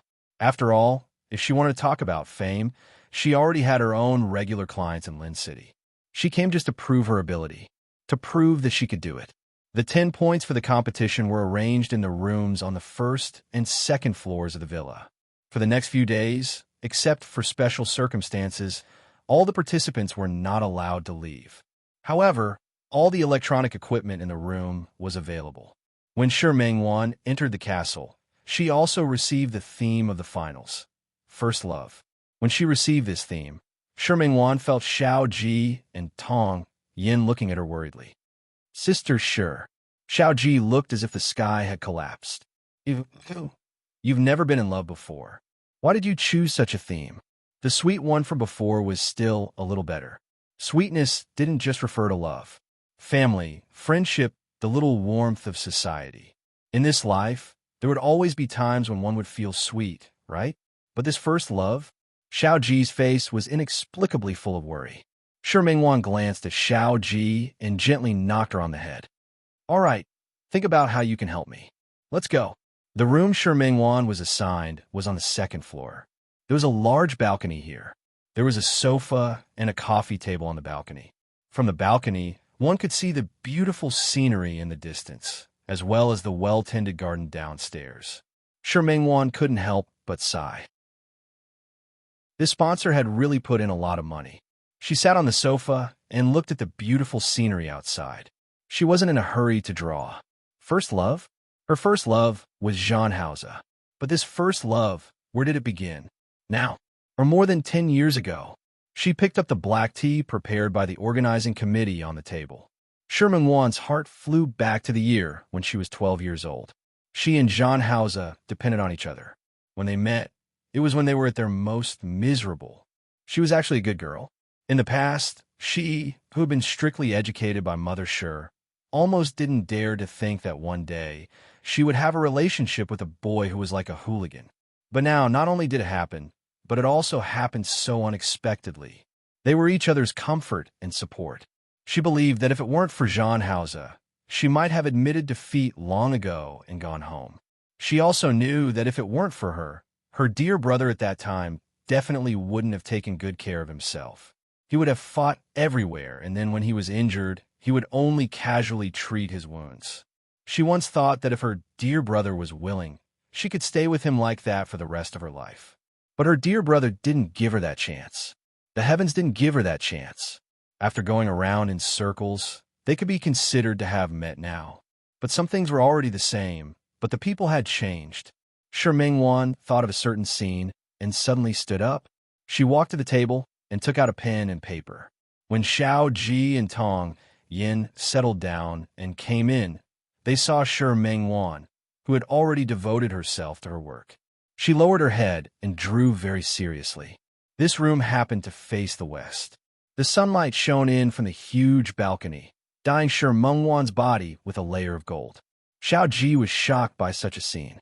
She couldn't help but take out her phone and quietly take a few photos of Shi Mengwan. After taking the photos, she logged into Shi Mengwan's Weibo. Song-Seeking Studio didn't set up a Weibo. However, Shi Mengwan had one. Most of the time, she managed her Weibo by herself.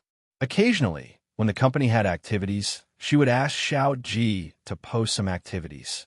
The picture attached to, during the finals, was the photo that Xiao Ji had just posted. She even made a 9-grid. After posting the photo, she glanced at Tong Yen. Tong Yen also had some ideas at this moment. He went into the room and found a place to sit down. Then he took out his tools. Xiao Ji looked at the two of them and turned around to be in charge of logistics. Time passed very quickly. In the blink of an eye, 7 days had passed. The main color Shi Mengwan used this time was green, a faint green. What was first love? It was youth, it was budding, that moment of heartbeat. It was like a tender bud that had just grown in spring, just emerging. She still remembered how she felt back then. When she left her dear brother, she felt uncomfortable, conflicted, and painful. However, there was more joy, beauty, and a smile on her face when she recalled the past. This was what Shi Mengwan thought. She designed a total of 3 pieces of clothing. This was also the requirement of the competition. Every designer decided to submit at least 2 pieces of work. Shi Mengwan, on the other hand, drew 3 pieces in one go. The main piece was a dress. She used Ogan yarn as the main fabric. It was a little hard, because they didn't understand love. The feelings of young men and women were a little stiff. However, there were also some lighter green leaves dotted among them. First love was beautiful, but there were too many things that could distract a person. First love couldn't be the only one. If the two of them wanted to be together, there were too many misgivings.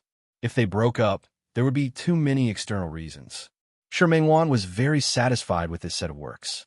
She poured all of her feelings into it. After the finished product was made, Shi Mengwan submitted the work and the design drawings together.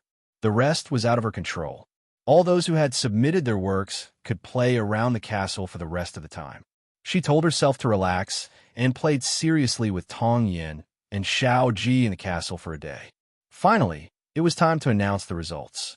The 10 people who participated in the finals were all experts. Shi Mengwan saw the other 9 works on the day of the announcement. She had to admit that the standards of the competition were indeed amazing. When the final rankings were announced, a pink dress designed by a local French designer won first place. The second place was an Italian designer, and the third place was a designer from Hong Kong. The colors used by the other party were quite bold. The design theme was like first love, brave, and fearless. When Shi Mengwan saw those works, she knew that she probably wouldn't be in the top 3. After all, she had something on her mind and had too many worries. But to her surprise, she actually won the most special design award. She was 4th place. Shi Mengwan was satisfied. After the awards ceremony, the other designers came to congratulate her. That night, the organizers and the organizing committee held a celebration dinner in the castle. All the designers who came to participate had to wear the themed clothes they had designed. Shi Mengwan put on the green dress. She looked like an elf in the forest. When she entered the banquet hall, she attracted a lot of attention. At this banquet, there were many local fashion brands from Paris. There were clothes, bags, jewelry, and perfume. It was Shi Mengwan's first time seeing so many legendary figures. She was fine. No matter what, she had been to the Su family and Hui Jinyao's company a few times. It was the first time Xiao Ji and Tong Yin had been to such a place. The 2 girls didn't know where to put their hands and feet. Shi Mengwan couldn't help but laugh. Just as she was about to comfort them, the person in charge of the sponsor, Dixon, waved at her from the other side and asked her to go over. Shi Mengwan had no choice but to ask Xiao Ji and Tong Yin to find a place to stay and not run around. She went in Dixon's direction. Sure, Shi Mengwan didn't come over with an English name. They all called her by her surname. Dixon looked at Shi Mengwan with a faint smile on his face. Chapter 679. Was he also from China? Sure, Mengwan was a little interested. Up until now, she was the only one from the mainland who had participated in the competition. She had chatted with the third-place Hong Kong beauty for a long time, and the other party kept asking her to go to Hong Kong to play. She was already very happy to be able to meet a Chinese person, but there was actually a Chinese person now? Was it also a manufacturer from China? Or, as he spoke, Dixon took half a step to the side and looked behind him. Jean, let me introduce you. This is Miss Sure, also from Lin City. Her work this time is very good. It's very spiritual. Sure, this is Jean. He's also from Lin City, China. In your words, he's a fellow villager. Dixon smiled brightly, but Shi Mengwan's expression instantly stiffened. Shi Mengwan looked at Jean Hauser, who suddenly appeared in front of her. For a moment, she thought there was something wrong with her eyes. Why was he here? Seeing that she didn't say anything, Dixon thought that she didn't know Jean Hauser's identity, so he explained further. Sure, although Jean is from China, he also has his own business in France, including some fashion brands. Dixon said 2 names, and Shi Mengwan looked at Jean Hauser in surprise. He was wearing a white suit with a dark red pattern stitched from the collar to the shoulders. The close-fitting tailoring and such a design made him look a little more noble. She could even feel Jean Hauser's gaze landing on him when he stood up. However, she wasn't just paying attention to Jean Hauser's current appearance. Her mind was filled with the 2 names that Dixon had mentioned. They were 2 new fashion brands. Although the design was considered niche, it was already quite well known in the country and in Europe and the United States. Were these 2 clothing brands Jean Hauser's business? She lowered her eyes and thought of something from a long time ago. It was not long after she went to school. It was the day after she found out that her dear brother would still fight with others outside and get injured. She suddenly had an inspiration and drew a design that was still considered immature at that time. At that time, she took the design and ran to show it to Qiao Zhe. The young man looked at her with gentleness in his eyes. Dear brother, what do you think of this dress? Not bad. It's very beautiful. The youth wasn't stingy with his compliments. If Wanwan wore it, it would be even more beautiful. Really? Big brother, you're not lying to me, right? Nope, I'm serious. As the young man spoke, he pulled her to his side and sat her down. His gaze fell on the painting in the young lady's hand, but he put his arm around her shoulder and pulled her closer to him. He liked her being close to him, and he liked being close to her. Shi Mengwan took the opportunity to lean on his shoulder and also look at the design drawing. Finally, she turned to look at the young man. Big brother, can you help me in the future? Help you? Yeah, I'll draw and design clothes, and you'll make clothes. You'll open a big factory and sell the clothes I design to more people. The young man looked into her eyes. He didn't think that it would be a difficult goal for them to achieve now. Instead, he nodded lightly and said, all right. What Shi Mengwan didn't say was that at that time, dear brother would have something to do and wouldn't fight outside anymore. She knew that even though he was very good at fighting and rarely got hurt, he was still very good at fighting. However, she was still very worried about him and didn't want him to be like that in the future. Big brother, in the future, I will definitely draw a lot of beautiful pictures. At that time, there will definitely be a lot of people who will buy the clothes I design. At that time, you must help me, okay? Okay, dear brother. Yes, in the future, when we earn money, we can move to a big house and we can travel around the world. We don't have to stay here anymore. At that time, can you stop fighting with others? Okay. The young man pressed her body into his arms. He used a little too much strength. He smelled the young lady's scent on her body, and his eyes were firm. Dear brother, every time you go out, I'm very worried about you. I don't like you fighting with others. Next time, you really don't fight with others, okay? Okay. Dear brother, you're so nice. The young lady smiled happily. The young man looked at the self-destruction on her face and forced himself to calm down. Then, he looked at her and said very firmly, I don't fight with others. When you grow up and become a fashion designer, I'll open a clothing company. I'll specialize in selling clothes designed by you. Okay, then I'll wait for you. The young lady smiled brightly. At that moment, the dilapidated bungalow seemed to have welcomed a sky full of stars. Dixon's voice brought her back to her senses. Sorry, I was a little distracted. Shermangwan looked at that handsome face and forced herself to look away. Did John Hauser create those two clothing brands for her? Could she think like that?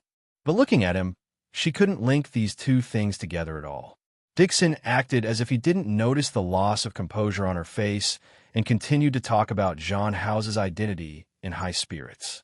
These are all brands under Jean's banner. You're all from China. I think you two should have something to talk about. After Dixon finished speaking, someone happened to be looking for her. She excused herself to the two of them and left first. Only Jean Hauser and Shermangwan were left standing there. Shermangwan stood still. She thought about what Dixon said just now. Jean Hauser actually had a business in France? Didn't he run a technology company? What had he been doing outside all these years? What had he experienced? She couldn't help but feel a trace of curiosity. However, she forced herself to look away and nod at Jean Hauser. Congratulations. Jean Hauser stood beside her. A waiter happened to pass by. He picked up 2 glasses of champagne from the tray and placed one of them in Shermangwan's hand. Shermangwan looked at him for a while and finally reached out to take it. There's nothing to congratulate. She didn't enter the top 3 again. Jean Hauser's gaze fell on her. The extremely fresh green color contrasted with her snow-white skin. The top was a one-shoulder design that was tailored to fit her body. A leaf just extended to her shoulder, and the bottom was layered with light muslin. Jean Hauser gently clinked his glass with hers. In my heart, you're number 1. Shermangwan was stunned by his words. Her hand that was holding the glass stopped there, and she just looked at him. Realizing that she was affected by him again, Shermangwan turned her face away. She didn't let herself sink any further. She casually took a sip of champagne. Standing next to Jean Hauser made her feel uncomfortable. She put the glass aside and turned around to leave. However, Jean Hauser put down the glass and held her hand. Shermangwan looked at that hand and then at the other people in the banquet hall. She lowered her voice and was a little anxious. Let go. The music in the hall changed at this moment. Jean Hauser looked at Shermangwan and reached out his hand to her. Shermangwan understood what he meant and took a step back. Let's go. Dance with me. As Jean Hauser spoke, he held her hand and led her to the dance floor in the middle of the hall. Shermangwan wanted to retreat, but his hand had already wrapped around her waist. He led her around the edge of the dance floor. Bit by bit, they slid into the middle of the dance floor. Being led by him like this, even if Shermangwan didn't want to, she could only dance and spin with his steps. After dancing a few steps, she realized that Jean Hauser's dancing skills were pretty good. She was a little surprised. Her dancing skills weren't considered good. After all, she wasn't a rich young lady. There weren't many opportunities for her to attend banquets. Now that Jean Hauser was leading her, she looked at Jean Hauser in front of her. There were more and more secrets about him that she couldn't figure out and couldn't see through. However, not only could she not let go of these secrets, but she also wanted to get closer and know more. Shermangwan's footsteps turned in a circle. This kind of thinking was very dangerous. She had to suppress it. Jean Hauser was very dangerous. She had to stay away. Her rationality kept reminding her, but when she looked at Jean Hauser's deep eyes, she could only dance with his footsteps. You're very beautiful today. Jean Hauser moved his face closer to Shermangwan's ear. He spoke in a soft voice, and the hot air he blew out was right next to her ear. Her ears turned red, and she subconsciously shrank her neck. She wanted to avoid him, but she and Jean Hauser were already dancing. What could she hide? Jean Hauser's hand around her waist slightly tightened, and she moved closer to him instead. Shermangwan had already made up her mind to stay away from him. His actions made her want to escape from his arms. Have you ever thought about cooperating with these big European and American brands? Promote your designs all over the world. The sudden voice above her head stunned Shermangwan. She looked up at him with a hint of shock in her eyes. Jean Hauser, have you never thought about it? Jean Hauser looked at her and said indifferently, if you want, whether it's Dixon or any other company, you can think about it. The information revealed by these words was too much. Shermangwan furrowed her brows. She looked up at Jean Hauser's face as if it was the first time she had met him. John Hausa, who exactly are you? Dear brother was 15 when he met her, and he was 16 when they separated. The two of them had been separated for 12 years. What exactly had John Hausa done in the past 12 years? What had he experienced? Was he really her dear brother? With the situation back then, it was really a little scary for him to have achieved what he had today in 12 years. Putting aside the two clothing brands that Dixon had mentioned just now, it was definitely not easy to be able to reach such a level abroad.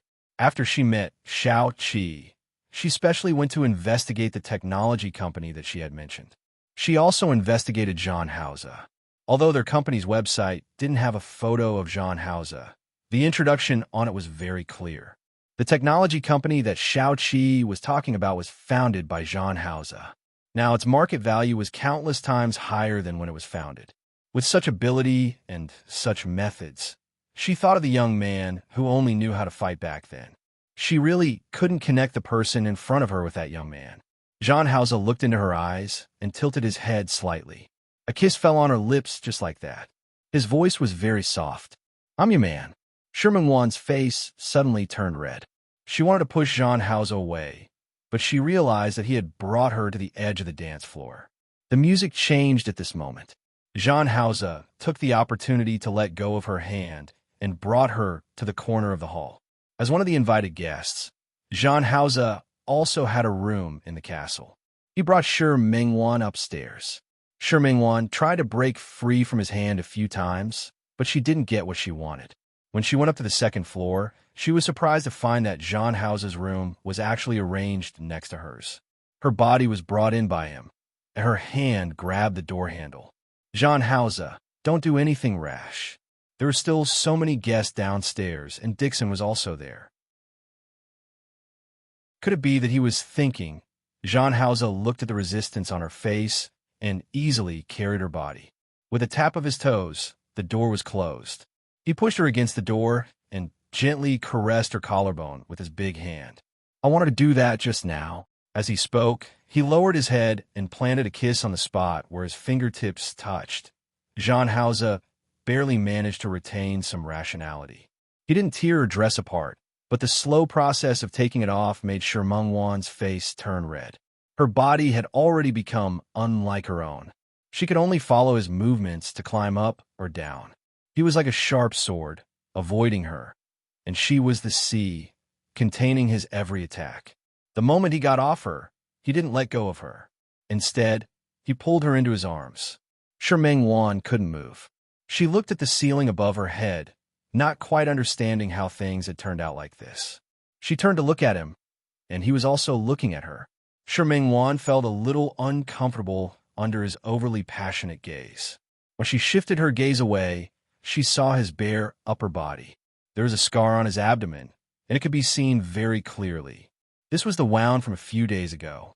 The stitches had been removed, but the scar was still there.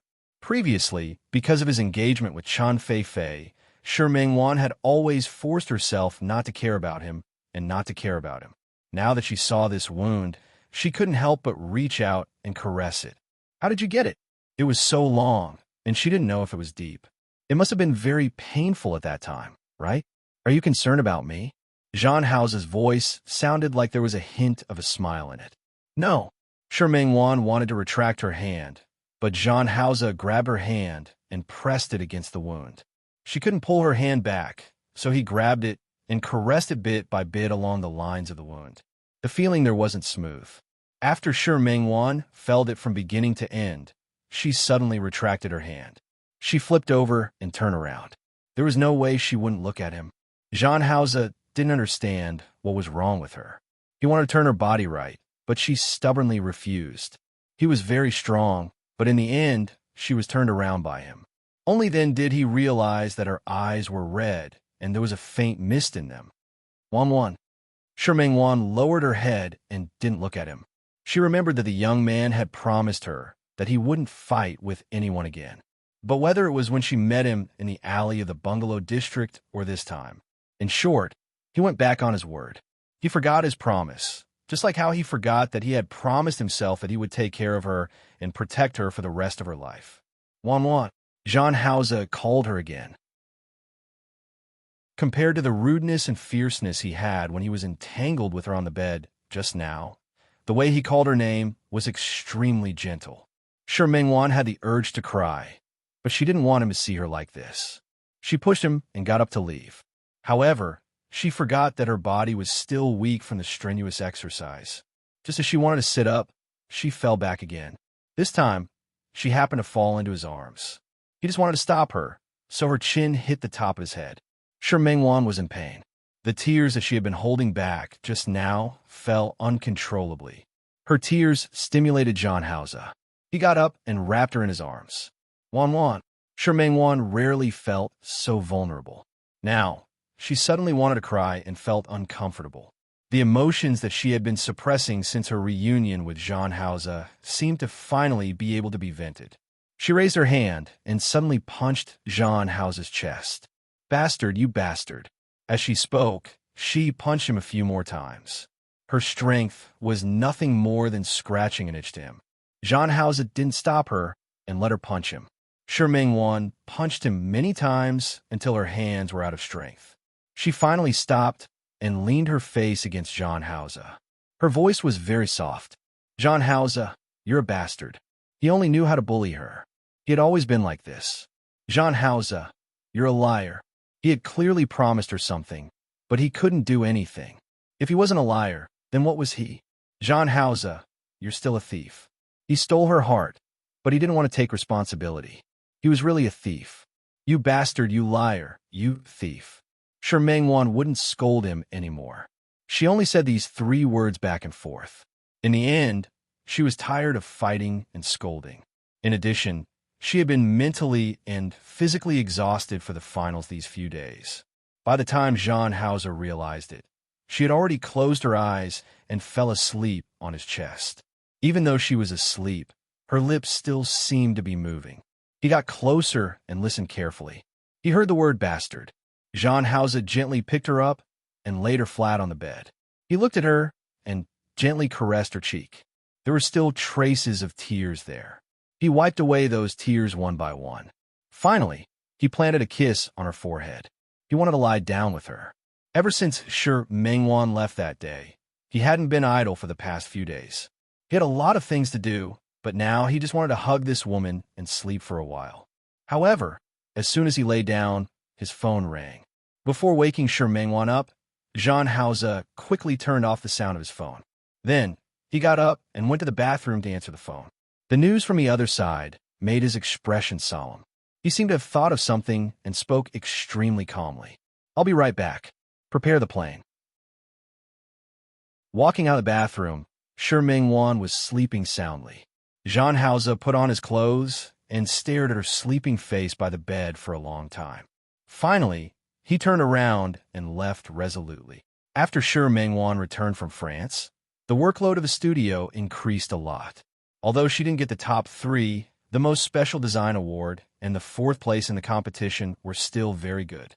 Especially the Weibo post that Xiao Ji posted on her phone that day. She was called the most beautiful female designer. Now, in addition to the high order, many clothing companies came to ask her if she was interested in mass production. Sure Mengwan was too busy, so she rejected them for the time being. Most importantly, she remembered what John Hausa said that day. Speaking of John Hausa, it wasn't strange that she didn't see John Hausa when she woke up the next day. He seemed to have always been like this.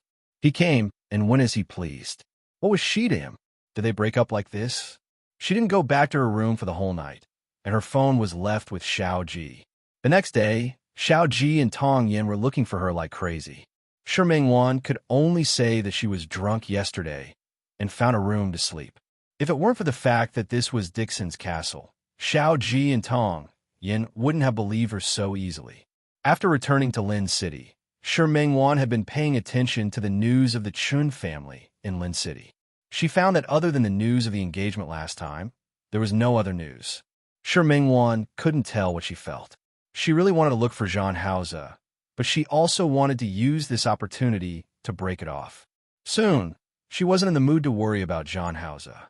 When Su Qing-sang went to be an exchange doctor, there was an earthquake. Then, Su Qing-sang lost contact. Sure Mengwan couldn't sit still anymore. She went to the Su family to look for Li Qianxue. It was only after she went to Rong City that she found out that Su Qingsang wasn't Xiang Caiping's daughter, but Li Qianxue's daughter. She really couldn't have imagined such a thing. Now that Su Qingsang was in trouble, she definitely couldn't go to the disaster area, but the Su family would have a way, right? Li Qianxue was also worried, but she received a call from Hua Jinyao. Hua Jinyao comforted her and said that he had already brought supplies to the disaster area and told her not to worry. No matter how anxious she was now, she knew that with her physical and mental state, going to the disaster area would only cause more trouble. No matter how worried she was, she could only trust Hua Jinyao now. Shi Mengwan couldn't be as calm as Li Qianxue. She and Su Qingsang had known each other for so many years. To her, Su Qingsang was like a sister. She also wanted to go to the disaster area to look for Su Qingsang. However, not everyone could go to the disaster area now. If Hua Jinyao hadn't donated a large amount of supplies and followed them to the disaster area, it wouldn't have been so easy for him. She thought about it, but she didn't know how to go to the disaster area and participate in the search for Su Qingsang. Finally, she thought of Zhan Haoze. She took out her phone and called Zhan Haoze, but no one answered.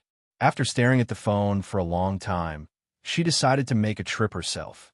The car stopped downstairs of the technology company where Zhan Haoze was. Shi Mengwan wasn't sure if she could find him if she went upstairs.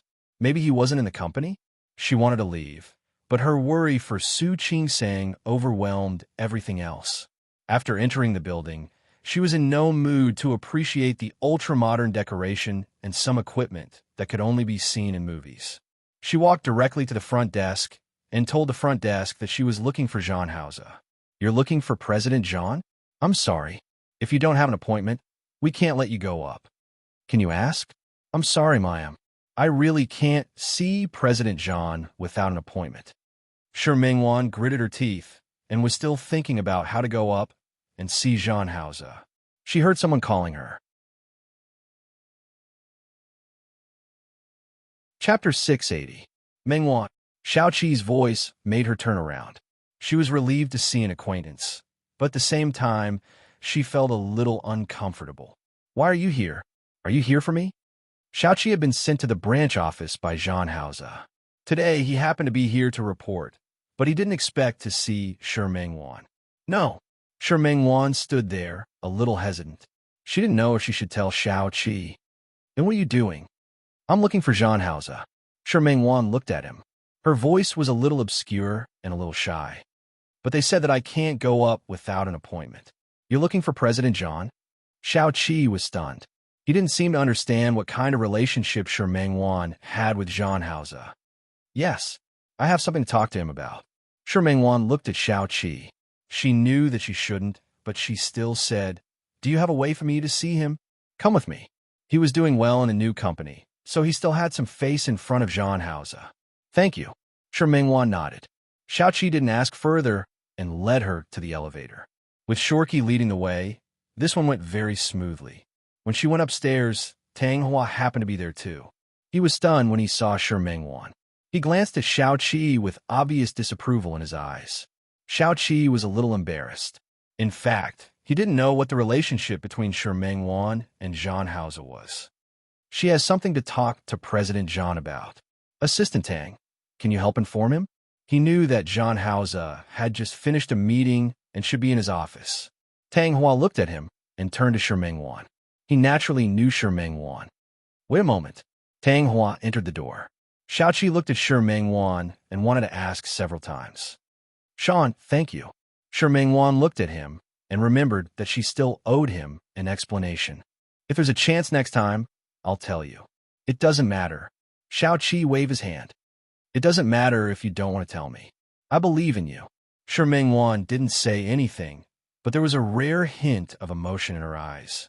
Her relationship with Zhan Haoze had almost become her own bitter journey. She couldn't tell her family, she couldn't tell her friends, and she couldn't even let others know. Although she was separated from Zhan Haoze, not only did she not get any relief, but she also felt more and more uncomfortable. Zhan Haoze was like a poison to her. She couldn't get rid of it. If he wanted to quit, he would feel the pain of being skinned and having his bones pulled out. A minute later, Tang Hua came out and glanced at Shi Mengwan. President Zhan asked you to go in. Shi Mengwan's heart was in her throat. She stood there and wanted to retreat for a moment. Xiao Qi didn't seem to notice that something was wrong with her. Then, Mengwan, I still have something to do. You can do as you please. Okay, thank you. Shi Mengwan thanked him sincerely. After Xiao Qi left, Tang Hua opened the door for Shi Mengwan. Shi Mengwan stood there, closed her eyes, and walked in. It was her first time in Zhan Hao's office. The cold air brushed against her face, calming her nerves a little. Zhan Hao's office was very large. The high space was still full of technological design. Shi Mengwan took a few steps and stood in the middle of the office. She didn't continue to go inside. Zhan Hao was dealing with documents. It could be seen that he seemed to be very busy. There was a lot of information by his hand. Other than a laptop on the table, there was also a desktop computer. Both of them were turned on. The screen of the desktop computer was half facing the door. She could see the red and green lines on it. Zhan Hao held a pen in his hand. He signed the document in front of him and put it aside. He didn't even raise his head. Come here. Shi Mengwan paused for a moment. Her footsteps were a little heavy. Zhan Hao took another document. He raised his head and looked at her. Come here. Shi Mengwan gritted her teeth. She had the urge to turn around and leave. However, when she thought of the purpose of her visit today, she still lifted her feet and walked over step by step. When he walked behind the desk, Zhan Hao seemed to be dissatisfied with her spending so much time. He stretched out his hand and pulled her onto his lap. Zhan Hao. In front of her was Zhan Hao's enlarged face. His dense kisses were like a net, trapping her in it. There was nowhere to escape. After the kiss ended, Shi Mengwan's hands and feet went limp. Her entire body leaned weakly against his chest. Realizing her purpose for coming here, she pushed against his chest and tried to stand up. Zhan Hao held her hand, grabbed her waist, and turned her body to face him. Zhan Hao. Shi Mengwan pressed her hands against his chest, and her breathing was a little rapid. I came to look for you for something. As Zhan Hao spoke, he held her hand in his. His calloused hand played with her fingertips one by one. It was clearly her hand, but Shi Mengwan felt like she was being played with. She wanted to pull her hand out, but he held her finger and put it into his mouth. What is it? Her finger was half bitten by him. Shi Mengwan wanted to retract it, but his grip was very tight. She became more and more uncomfortable, and her voice was a little intonated. There was an earthquake in S province. I want to go to the disaster area, but now they won't let me go.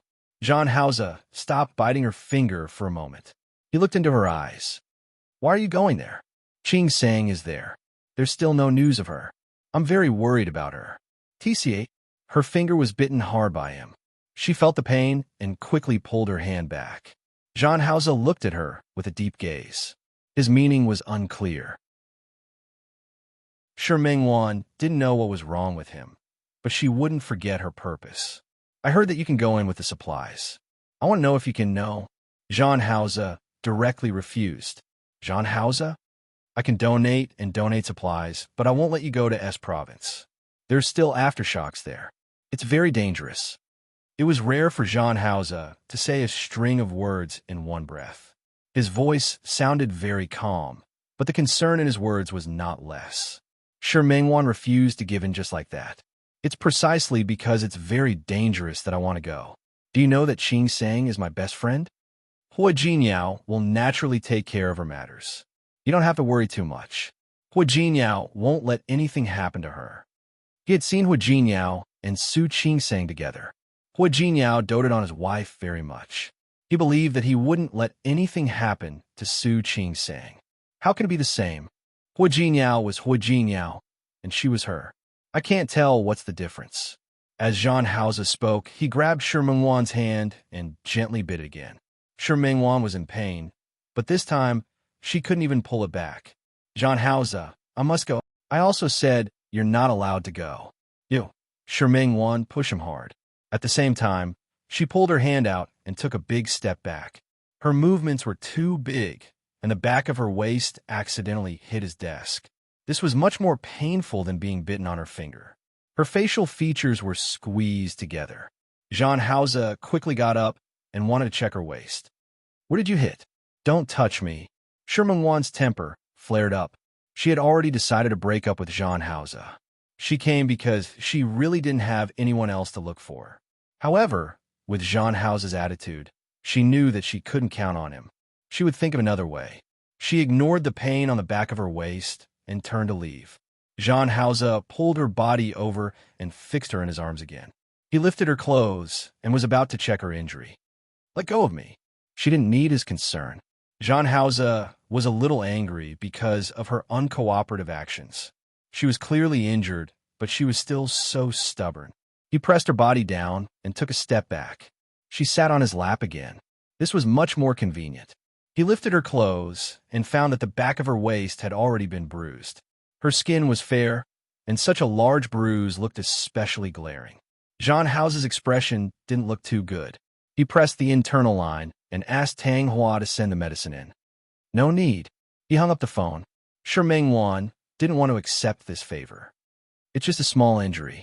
She still had to think a way to go to S province to find Su Qing-Sang. She struggled to remember. Such an uncooperative action made Jean Hauser narrow his eyes. Looking at Shermeng Wan, who was so disobedient, he raised his hand and patted her crotch twice. Shermeng Wan's eyes widened. She couldn't believe that he actually hit her. "You, be obedient." As Jean Hauser spoke, he patted her again. Shermeng Wan's face was red. Half of it was anger, and the other half was embarrassment. No matter what, she was loved by her parents as she grew up. Other than that rebellious year when she ran away from home, she had always been a good girl. Her parents hadn't even touched a single finger of hers. Who knew that Jean Hauser, this bastard, would actually hit her? But Jean Hauser, let go of me. She wanted to get up again, but Jean Hauser didn't let her. Tang Ho was very fast. In less than 2 minutes, he brought the medicine in. When he entered the door, he saw Shermeng Wan sitting on Jean Hauser's lap. Tang Hua's expression was strange for a moment, but it was only for a moment. He quickly returned to normal. He put down the medicine, turned around, and left. Before he left, he even considerately helped Jean Hauser lock the door. The sound of the door locking made Shermeng Wan inexplicably nervous. She remembered that Jean Hauser had already lifted her clothes again. He picked up the ointment at the side, opened it, picked out a little, and helped her apply it to her waist. His movements were considered gentle, but Shermeng Wan felt itchy, and her body unconsciously twisted. "Don't move." Jean Hauser held her waist in place, and held her waist with his big hand, not letting her move. Shermeng Wan forced herself not to move and let him apply the ointment for her. However, as he applied it, the movements of his hand changed. It was no longer lingering on her waist, but slowly moving down and down. It had already reached the edge of her dress. She was wearing a 2-piece dress suit today, which definitely made it easier for him to move. Seeing that his fingers were about to reach inside her dress, Shermeng Wan grabbed his hand and turned to look at him. She resisted the urge to run away immediately. She stared at his face and said word by word, "I want to go to S province." Jean Hauser's hand stopped there. Her skin was smooth and delicate, making him feel a little reluctant to part with it. "I want to go to S province." She said it again, her voice even louder than before. Jean Hauser looked at the determination on her face, leaned over, and gently bit her lips. She was in pain, but she didn't move away. Instead, she placed her hands on the front of his clothes and said word by word, "Jean Hauser, did you hear me? I said I want to go to S province." Jean Hauser slowly retracted his hand and slowly moved it up. Finally, it landed at the butterfly bone behind her. "If I let you go, how are you going to thank me?" The hint in his eyes was too obvious. Shermeng Wan had been with him for more than half a year, so how could she not understand what he meant? She gritted her teeth. "How do you want me to thank you?" Jean Hauser reached out to lift her chin and looked her in the eye. "Don't break up." Shermeng Wan's face turned pale. She looked at him with a complicated expression. "Impossible. Then there's nothing to talk about." Jean Hauser let go of her hand. "Go." I still have a lot of work to deal with. John Hausa. Meng Wan didn't leave his lap. She was really worried about Su Qing-sang. Other than this, anything else is fine. He clearly had a fiancée, and he clearly didn't lack women. Why do you have to treat her like this? I don't want anything else, just this. John Hausa's words made Meng Wan even more discouraged. She looked at him and really didn't understand what he was thinking. John Hausa, what kind of woman do you want? Why do you have to keep staring at me? John Hausa stared at her face, gently retracted his hand behind her, and pressed his forehead against hers. I just want you. His low voice carried a hint of heat, and Meng Wan trembled. But, you have a fiancé. Meng Wan forced herself to be rational and not be swayed by a few words from him. I don't. John Hausa kissed the tip of her nose gently. I only have you. Such a John Hausa was simply poison to her. Meng Wan trembled. She watched as John Hausa's face magnified in front of her. His lips moved from her forehead to her eyelids, to her cheeks, and then to the tip of her nose. Finally, he kissed her lips again. She couldn't resist, and there was nowhere to escape. Unknowingly, the kiss on the road to philanthropy had changed. His kiss was urgent, forceful, and full of predatory aura. She had nowhere to run. Her body was carried by John Hausa.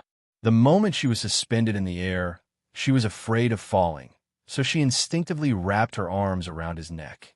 She felt him carry her into a door on the side. When she entered the door, she realized that it was a lounge. The room was pure white. The room wasn't big, but it had everything. There was a bed, a small table, a wardrobe, and a bathroom inside. Her body was placed on the bed inside by John Hausa. As he approached, she pressed her hands against his chest. I want to go to S Province. She said it again. At this time, she still refused to give up. John Hausa's response to her was to kiss her lips again, not giving her a chance to speak again. The bed under her was clearly used for a short rest, but it was unexpectedly soft. Meng Wan had a feeling as if she was stepping on clouds. She always felt that she was rising higher and higher and floating further and further with his movements. That kind of floating and unreal feeling made her heart hang in her throat. She was a little afraid that she would fall. That feeling of fear made her cling tightly to him, unwilling to let go. Her actions made his eyes darken. He grabbed her waist and increased the strength of his plundering. She wanted to retreat, but he pulled her forward. There was no other way but to welcome everything he gave her. In the end, she fell into a deep sleep in extreme happiness. Although Meng Wan was very tired, she didn't sleep for long because she had something on her mind. She opened her eyes and realized where she was. She got up and quickly put on her clothes. Looking at the messy room, her face was a little red. This feeling was as if she had delivered it to his door. She went into the bathroom to wash her face. Looking at herself in the mirror, there was nothing wrong with her at all. After that, she was about to go out. Just as her hand touched the door handle, she heard a female voice coming from outside. Brother Hao. That title stunned her, and she froze on the spot. Chen Feifei? Brother Hao. Chen Feifei had a hard time catching John Hausa today. Why didn't you go to the Qin Corporation today? I've been waiting for you there for a long time. John Hausa's gaze fell on the documents in front of him. He signed several documents in a row, but he didn't look at her. Chen Feifei was a little annoyed. She stepped forward and blocked the documents with her hand. Brother Hao, can't you put aside your work first? Didn't you see that I came to look for you today? In order to see her, she specially wore a new set of clothes and even went to do her hair. She had made so many changes that she thought he would see it, but he didn't see her at all. John Hausa finally raised his head and looked at her. I can't go there today. I told Uncle. In fact, the Qin Corporation's business had long stabilized. Other than some particularly important cooperation and some planning meetings, he participated in the daily work. Whether or not he was there in the daily work didn't affect the results. But I want to see you. Chen Feifei's voice became more and more aggrieved. You've seen me now. John Hausa's voice didn't have much impatience, but if one listened carefully, they could hear the coldness in his voice. Chen Feifei bit her lip. She stood there, looking extremely aggrieved. Brother Hao, what did I do wrong? Chen Feifei bit her lip and looked pitiful. "Why are you treating me like this?" She leaned forward and forced him to look at her. "Look at you. You've been ignoring me." Chen Feifei was really aggrieved. "I've been here for so long, but you only have work in your eyes. Can't you put down your work and accompany me?" She had known John Hauser for so many years. For so many years, she only had eyes for him. She treated him as her future husband. Everything was centered around him, and she was happy with his happiness. But after doing so much, John Hauser always treated her like a brother treating his sister. He was taking care of her, but he wasn't gentle. He was good to her, but he wasn't considerate. He still didn't know what she liked or didn't like, and he still didn't know what he wanted. No, or perhaps he knew, but he deliberately pretended not to know. Ever since she had confirmed her feelings, no matter how many men had expressed their goodwill over the years, she had turned a blind eye to all of them. She only had him in her eyes, and she hoped that he only had her in his eyes. But John Hauser didn't have her in his eyes at all. "I'm busy with work." John Hauser's voice was very soft. "If you feel bored, you can ask Xiao Li to go shopping with you. You can travel outside and play. Anyway, you have a lot of time." Chen Feifei stood there as if she had suddenly reacted. "Brother Hao, do you dislike me? Do you? You dislike me for not working, and you dislike me for idling around, don't you?" Chen Feifei was actually also a highly educated person. She used to study at the most famous university in Lin City. Back then, in order to catch up with John Hauser and be worthy of him, who was a top student, she had put in a lot of effort. However, her health wasn't good. After graduation, Chen Yongchang didn't let her find a job, so she stayed at home. Now that she looked at John Hauser, she suddenly realized that the gap between her and John Hauser might be getting bigger and bigger. He might really not like herself like this. "Brother Hao, I want to work at the company too. I'll work hard too. What do you think?" John Hauser didn't answer. With Chen Feifei's personality, how could she stand the 9-to-5 life of an office worker? "Feifei, stop fooling around. Go home." "How am I fooling around? No matter what, I graduated from a university." Chen Feifei was angered by John Hauser's attitude. "Why can't I enter the company?" "Brother Hao, do you not believe me at all? You don't believe that I can do it well, right?" John Hauser didn't answer her question, but his attitude was tacit agreement. "Brother Hao, you really don't love me. In your heart, do you think that I'm not worthy of you at all? Do you think that I'm useless? Do you think that I'm just a social bug?" "I didn't say that." John Hauser wanted to take her hand away and continue reading the documents. Chen Feifei was hurt by John Hauser's nonchalant attitude. She felt despair. After so many years, why didn't John Hauser have her in his eyes? Logically speaking, they were childhood sweethearts and had been living together since they were in their teens. This kind of relationship was naturally not something that those women outside could compare to. But he was so cold to her. She couldn't stand it anymore. She looked at John Hauser's face. He was undoubtedly handsome. More importantly, there was an enchanting aura on his body that made her unable to stop even if she wanted to. She looked at him for a long time. Suddenly, as if she had made up her mind, she walked around the desk and sat on John Hauser's lap. "Brother Hao, why? Why can't you see me? I just like you. Can't that be okay? Can't I like you?" As Chen Feifei spoke, she put her arms around John Hauser's shoulders. She leaned over and was about to kiss him. John Hauser avoided it. He pushed Chen Feifei's body away and looked in the direction of a lounge. Chen Feifei didn't notice his gaze. She wanted to kiss him again, but John Hauser pushed her away again. "Feifei, stop fooling around." "Fooling around?" It was that word again. Chen Feifei completely flared up.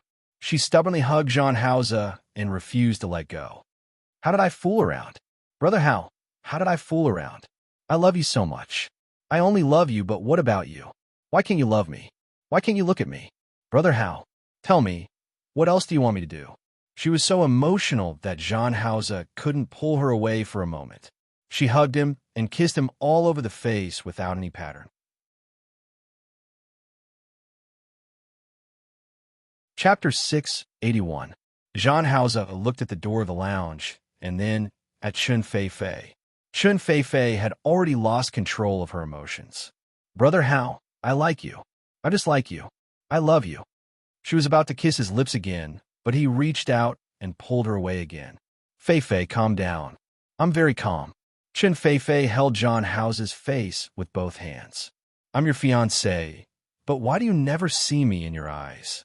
Why? Brother Hao. She couldn't kiss him, and he wouldn't let her kiss him.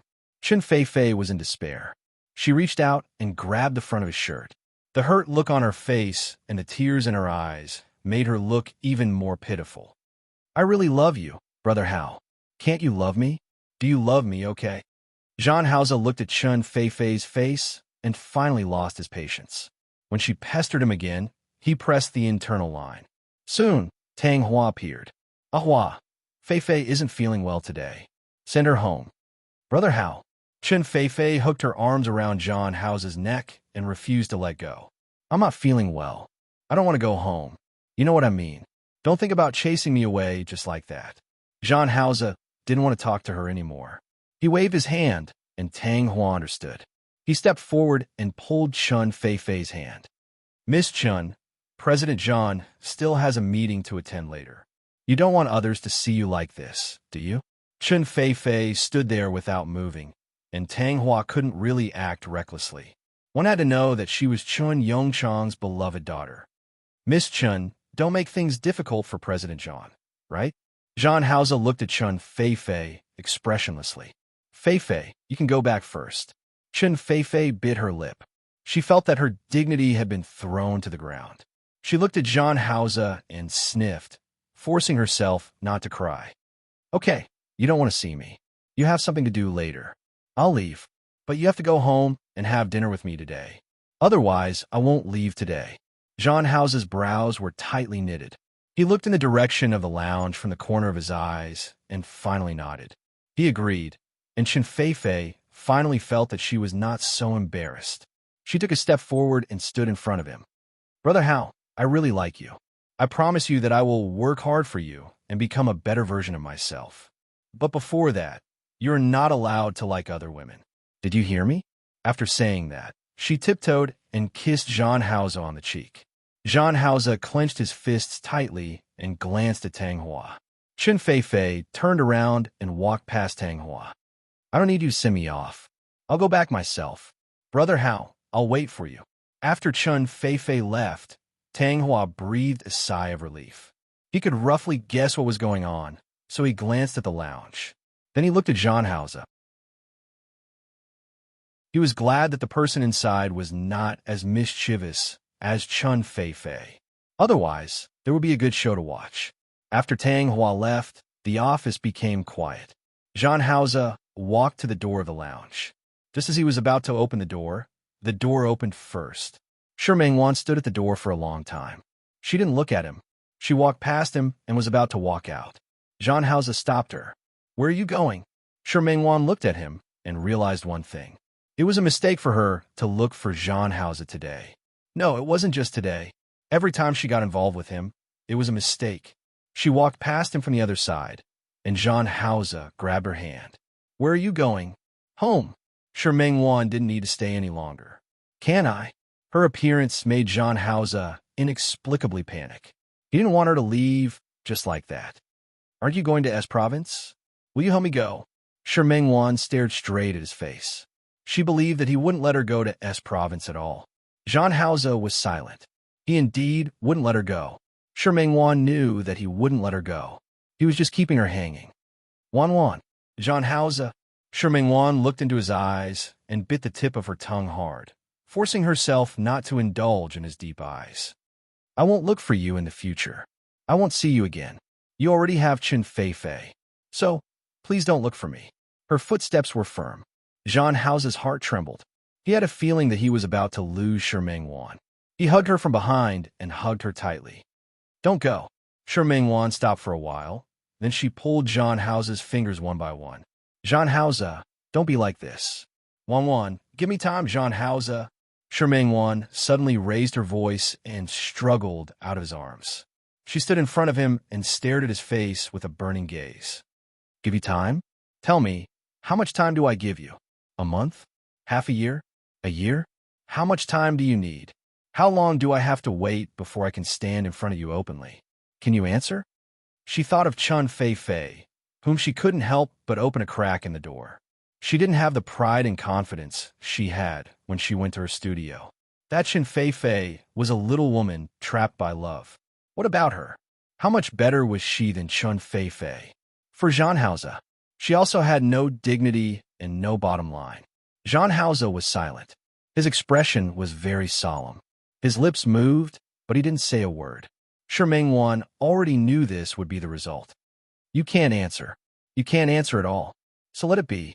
Jean Hauze, I don't want to look like I have no dignity, and I don't want to become a lowly woman for love. If you still have a trace of pity for me, please let me go.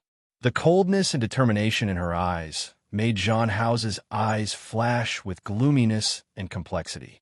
He raised his hand and finally lowered it, clenching it into a fist. Wan. Goodbye. Shi Mingwan turned around and left. Every step she took was very firm. The moment the door opened, she heard Jean Hauze finally speak behind her. Don't go to S province. It's really not safe. Shi Mingwan's footsteps didn't stop. She left as if she didn't hear anything. She left. Jean Hauze punched the wall beside him. Tang Hua quickly came in again. Boss. He looked at Jean Hauze worriedly. Jean Hauze's back was facing him as he looked at the blue sky outside. After a while, he heard Jean Hauze's voice. Make the arrangements. Go to Qing City tomorrow. Tang Hua didn't ask further. Yes, I'll make the arrangements now. In the end, Shi Mingwan couldn't go to S province. It was the most tense time for the disaster relief. How could she go there so easily? She went to the Li family's villa a few times, and Li Qinxue was also very worried. However, she also knew that she would only cause trouble if she went. At the critical moment, she could only force herself to calm down. Fortunately, after waiting for 2 days, she finally received news that Su Qingsang was fine. Only then did Shi Mingwan's heart completely relax. Su Qingsang knew that her family in Lin City would be worried about her, so she called them one by one to tell them that she was safe and told them that Hu Jinyao was taking care of her now. Shi Mingwan knew Hu Jinyao's ability. With him around, she believed that she could worry less. After she was relieved, she heard that Su Qingsang had actually chosen to stay in the disaster area as a volunteer doctor. Even Hu Jinyao stayed behind. She sighed in her heart. She really admired Su Qingsang and Hu Jinyao now. She couldn't do anything else. After thinking about it, she donated a sum of money to the disaster area. It could be considered as doing something for herself. Nearly a month later, Su Qingsang finally returned from the disaster area. Although she could contact her these days, Shi Mingwan had never been at ease. Fortunately, she had returned safely. Su Qingsang didn't stay in Lin City for long. After staying for a few days, she returned to Rong City. She could tell that after this time, Su Qingsang and Hu Jinyao seemed to have become closer. They had suddenly decided to get married. For a long time after they got married, Shi Mingwan was worried that Su Qingsang wouldn't have a good life. Now, it seemed that she could rest assured. She couldn't help but think of herself again. Jean Hauze seemed to have lost contact with her for more than a month. She was relieved that he didn't come. However, she couldn't hide the disappointment in her heart. She was the one who broke up with him, and she was the one who said that they wouldn't meet again. It was actually good that things were like this now. Shi Mingwan told herself that if she was given some time, she would eventually forget about it. Even though she knew very well that it was very difficult, time passed by for more than a month. Today, Shi Mingwan's studio welcomed another old acquaintance, Chun Fei. She looked very different from the last time they met. Her long hair was still loose behind her head, but she was no longer wearing a dress or a suit. Instead, she was wearing a professional suit. She looked a little more mature and less naive. Miss Chun, good afternoon. Seeing Chun Fei like this, Shi Mingwan felt a little emotional. Love could make a woman change. Miss Chun, you look good. Really? Thank you. Chun Fei was in a good mood today. I started to work, and I found that work is quite fun. Shi Mingwan didn't reply, and Chun Fei didn't need her to. Help me pick out a dress. I'm going to cocktail party tonight. Okay. Shi Mingwan nodded and brought Chen Feifei to the costume area. The outermost one was her first love, who had won first place in the competition. It's so beautiful. Chen Feifei looked at the dress. I'll take this one. Shi Mengwan was stunned for a moment. Because this dress was for the competition, she wore it last time and brought it back after attending Dixon's banquet. After it was dry cleaned, it had been hanging here as a sample. There are still 2 more in this series. Miss Chen, why don't you pick another set? After all, this set is here as a sample. Can I sell it as a sample? Chen Feifei liked this set. I think this set looks good. I'll take this one. But Shi Mengwan was a little conflicted. She thought that she had once worn this dress to dance with Zhang Haoze, so she didn't really want to sell it.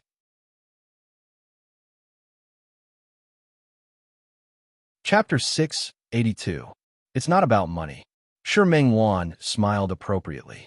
This is the work I won in the competition in France. I didn't intend to sell it. The work that won the prize? In other words, this is the only one? When Chen Feifei heard this, she was even more determined to win. Then I'll take this one. Miss Chen, all right, aren't you guys doing business when you open the door? Chen Feifei looked confused. How can you not do business when you open the door? If you don't want to pay double the price, then I'll pay triple. Is that okay? Shi Mengwan didn't respond. Chen Feifei was a little dissatisfied. What's wrong with you? Aren't I advertising for you by wearing your clothes? When the time comes, more people in your studio will know about it, won't they? Do you know how to do business? Shi Mengwan couldn't argue with Chen Feifei, so she could only take off the clothes and ask someone to wrap them up. Chen Feifei swiped the card and glanced at Shi Mengwan. Miss Shi, the clothes you designed are actually quite good, but I don't think you guys know how to advertise. Next time, just advertise it. Shi Mengwan didn't respond. The studio's popularity was actually quite high now.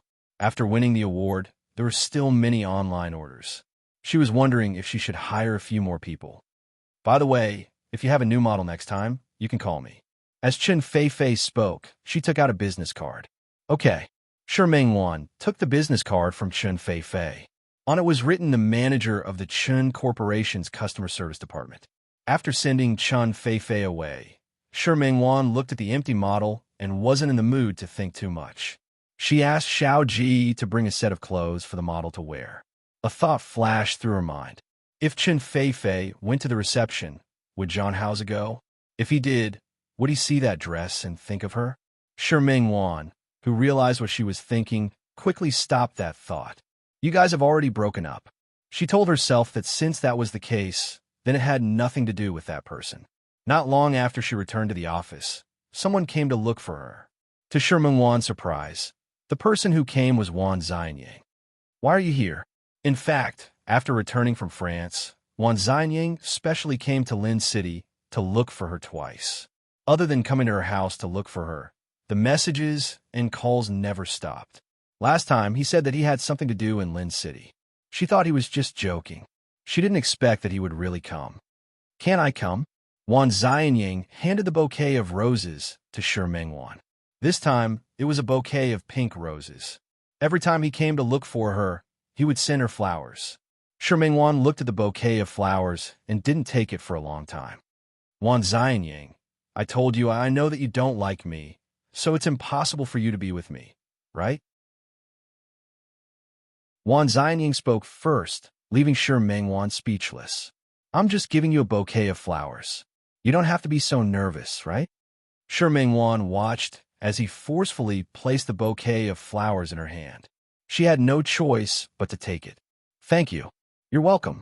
Wan Xianyang smiled. You don't have to thank me. If you really want to thank me, why don't you accompany me for a meal? Wan Xianyang, no matter what, I flew all the way from Rome City to look for you. Shouldn't you show your hospitality as a host? Shi Mengwan couldn't refuse him at all. In addition, the other party was Hua Jinyao's childhood friend. In the end, she nodded. Okay, then, wait for me. I'll go change. It's okay. Beautiful women have to make people wait. Wan Xianyang's words made Shi Mengwan feel uncomfortable again. She changed her clothes and came out, but the way Wan Xianyang looked at her was a little strange. His gaze swept across her body, making Shi Mengwan think that there was something wrong with her. She followed his gaze and looked at herself. Very beautiful. His praise made Shi Mingwan feel uncomfortable. Let's go. Let's go. What do you want to eat? Anything is fine. Shi Mingwan wasn't picky about food. Wan Xianying sighed. It's very difficult for me if you're like this.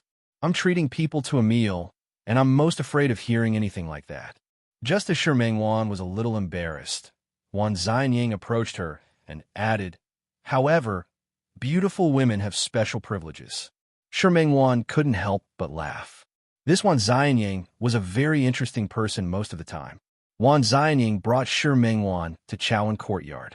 Shi Mingwan had been here a few times, but she didn't expect Wan Xianying to be so familiar with this place. Shi Mingwan thought that it would be awkward for a man and a woman to eat alone, but in fact, it wasn't at all. Wan Xianying was a very humorous person. He talked about some interesting things that happened when he went to Hong Kong to auction antiques. Shi Mingwan wasn't bored listening. He had a good sense of propriety and never said anything too excessive or made any requests. Although he occasionally made a joke or two, it didn't make people feel embarrassed. Shi Mingwan looked at Wan Xianying and had to admit that he was a very good man. Unfortunately, she didn't have any feelings for him. After dinner, when Wan Xianying and Shi Mingwan were about to leave, they met an acquaintance. I'll go say hello. Wait for me. Shi Mingwan wasn't surprised that Wan Xianying had acquaintances in Lin City. However, that person looked a little familiar. Later, she remembered that he seemed to be in an antique business in Lin City. His daughter had once come to her studio to order a dress. Thinking of Wan Xianying's business, it wasn't strange that he knew him. After exchanging pleasantries with him, Wan Xianying came back with an apologetic look on his face. Sorry to have made you wait for a long time, right? It's okay. Let's go. After sending Shi Mingwan to the apartment building, Wan Xianying watched her get out of the car and called out to her. Aren't you going to invite me up for a seat? Shi Mingwan became nervous because of his words. I'm afraid it's not convenient. I'm joking. Wan Xianying got out of the car and stood in front of her. It's the middle of the night. Even if you let me go up, I'm afraid I won't be able to control myself. Shi Mingwan felt a little embarrassed again. Wan Xianying, I really, stop. Today's night is very beautiful to me. You don't have to say those disappointing words anymore. Okay, I won't say it. That's right. Wan Xianying turned around and picked up a small box from the back seat of the car. This is for you. This isn't appropriate, right? There's nothing inappropriate about it. Just treat it as a thank you for accompanying me to dinner. There's no such logic. You're treating me to dinner, but I still have to accept your gift. Shi Mingwan refused to accept it, but Wan Xianying stubbornly placed the small box in her hand. Don't worry, it's not a ring. You don't have to be so nervous. Wan Xianying. Shi Mingwan pushed the box back. You really don't have to do this.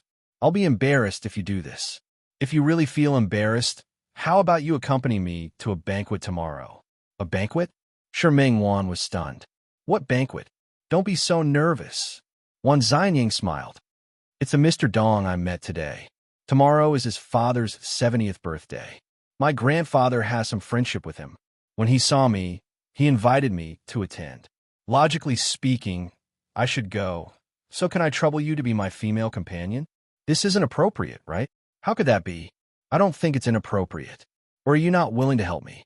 Wan Xianying's attitude was too open and aboveboard.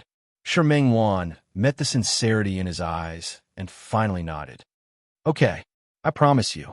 Since Shi Mingwan had promised Wan Xianying, she would naturally prepare well the next day. Before she got off work, she picked out one of the dresses from the series that she had passed the semifinals. The aqua blue gown had a calm color.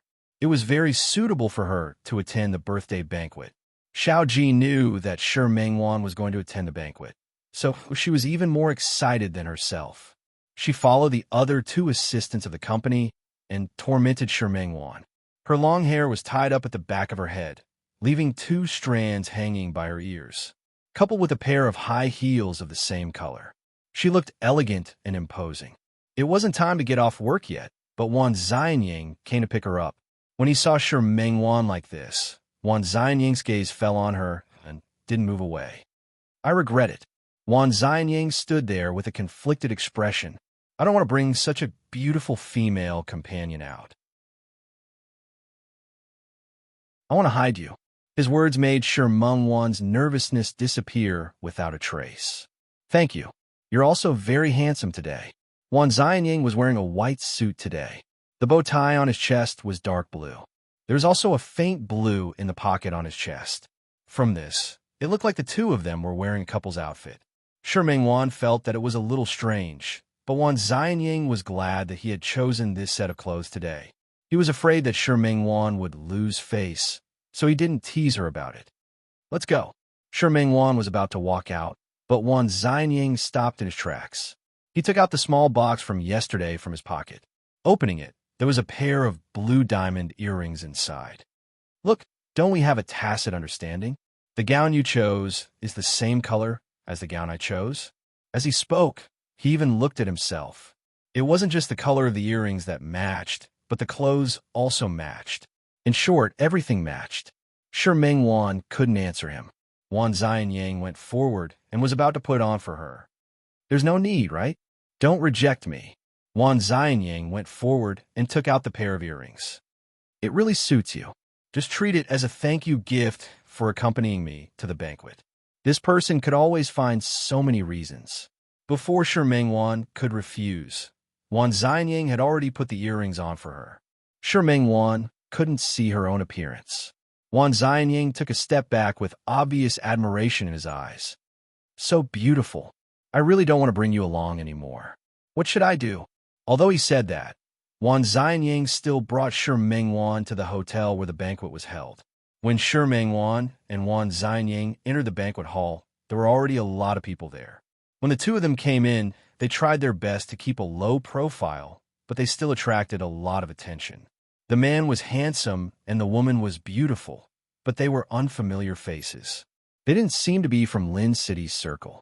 Wan Xianying's antique shop was in Rome City, but he had been flying all over the world to buy antiques all these years.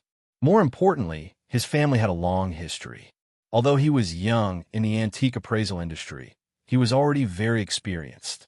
The host of today's banquet, Old Master Dong, had dealt with Wan Xianying's family a lot, so he naturally knew him. When Old Master Dong's son, Dong Yi, saw Wan Xianying coming over, he immediately came over. He met him yesterday, and he was also the one who invited Wan Xianying to today's banquet. Xianying is here? My dad is talking about you. Dong Yi was from the same generation as Wan Xianying's father, so it was natural for him to call Wan Xianying by his name. Old Master Cheng is thinking about me. Wan Xianying noticed that Dong Yi's gaze swept over Shi Mengwan. He smiled. Uncle Dong, this is my female companion, Shi Mengwan. Hello, Uncle Dong. After greeting him, Wan Xianying followed behind Dong Yi to congratulate Old Master Dong on his birthday. Although he came in a hurry, he had prepared a very sincere birthday gift. Old Master, congratulations. After giving the gift, Wan Xianying had a faint smile on his face. I wish Old Master good luck and longevity. You're too polite. Kid from the Wan family. I didn't expect, Yi to not lie to me. You're really in Lin City. Yes, I have something to do. I heard that it's Old Master's birthday, so I shamelessly came over to ask for a drink. Old Master, please don't blame me. You look at this kid's mouth. It's exactly the same as his father back then. That's right. Old Master, don't tease me. When I came, my grandfather asked me to say hello to you. Okay. Also say hello to your grandfather for me. Tell him to come to Lin City to play when he has time. I don't dare to say anything else here, but the air here is pretty good. Okay, I'll definitely tell him. If there's a chance, let grandfather come to Lin City. After Wan Xianying congratulated him, he introduced Shi Mengwan. Old Master, this is Shi Mengwan, my friend. Hello, Old Master. Shi Mengwan was quite generous. I wish Old Master good health. May you live a long life. Okay. Old Master Dong smiled. He looked into the distance. My girl is about the same age as your friend. Kid from the Wan family, take your friend to play. You don't have to accompany an old man like me here. Wan Xianying said a few polite words and was about to bring Shi Mengwan to the dining table at the side. There was a commotion at the door. Shi Mingwan was taken a step back by Wan Xianying. With this step back, she faced the entrance of the banquet hall. Naturally, she saw who the people who came in at the entrance were. Zhan Haoze and Chen Feifei. Chen Feifei happened to be wearing that gown. It had to be said that she looked very good in this gown. Chen Feifei's appearance was originally weak and pitiful. The light green made her look even more pure. Zhan Haoze, who was beside her, was dressed in a black suit. He was mysterious and elegant. When the two of them walked in, many people's gazes turned towards them. The two of them were quite famous in Lin City. Moreover, the news of Chen Feifei and Zhan Haoze's engagement had spread. Dong, he went up to welcome them, as usual. Before Shi Mingwan and Wan Xianying could leave, Chen Feifei and Zhan Haoze had already walked over. Shi Mingwan and Zhan Haoze's gazes unexpectedly met in midair.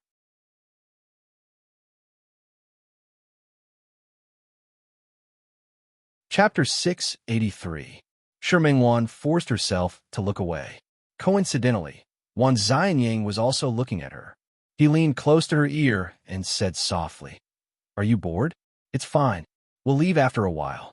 I'll treat you to a big meal later." Shi Mingwan couldn't help but laugh because of his words. This person was really casual when doing things. He left as soon as he said he would. After being distracted by Wan Xianying, Shi Mingwan wasn't so nervous anymore. She took 2 steps back without leaving a trace and retreated behind Dong, Yi, and the others. Wan Xianying smiled and retreated. This way, he wouldn't be eye-catching. After all, it was indeed impolite to leave without saying goodbye. Chen Feifei was surprised when she saw Shi Mingwan just now, but it was only for a moment. She was representing the Chen family and Chen Yongchang today. "Hello, Grandpa Dong." As Chen Feifei spoke, she handed over the gift in her hand. "I wish you happiness as vast as the East Sea and longevity as the South Mountain." Good, good. Old Master Dong nodded repeatedly and looked at Zhan Haoze. He took a step forward. "I wish you good health and a long life." Shi Mingwan was stunned for a moment. Zhan Haoze's congratulatory words were the same as hers. Although the blessings were the same over and over again, this feeling was indeed. Zhan Haoze had prepared another gift for Old Master Dong. He had also interacted with Old Master Dong a few times. It was a form of respect for him. Good, good. You're very considerate. Old Master Dong liked to interact with the younger generation. Looking at these young people, he felt that he was young. "Since you're here, don't stand on ceremony. You're all young people. Go and play with the young people." As he spoke, he thought of Wan Xianying. He waved his hand and gestured for Wan Xianying to come over. "Kid from the Wan family, let me introduce you. You've been in Rome City all this time, so you might not know him. This is Zhan Haoze. He can be considered one of the outstanding young people in Lin City. Haoze, this is Wan Xianying from Rome City. His Gu Langxian is very famous in the country." "Old Master, you're too polite." Wan Xianying smiled and reached out his hand. "Hello, I'm Wan Xianying." Zhan Haoze reached out his hand and shook Wan Xianying's hand. He didn't know if it was Wan Xianying's imagination, but why did he feel that Zhan Haoze's handshake? Wan Xianying felt a little pain in his hand when he let go. Although he knew some kung fu and usually worked out, there was still a difference between him and Zhan Haoze, who came from a real fighting background. Seeing that someone had come over to congratulate Grandfather Dong on his birthday, he took Shi Mingwan to the side to avoid them. Zhan Haoze and Chen Feifei also stood over. After leaving Elder Dong's side, the group of people inexplicably stood together again. "Nice to meet you. What kind of business does President Zhan do? Maybe we can work together if there's a chance." Wan Xianying had always been slick and never offended anyone. Among Hua Jinyao's childhood friends, he was the smoothest. There will be a chance.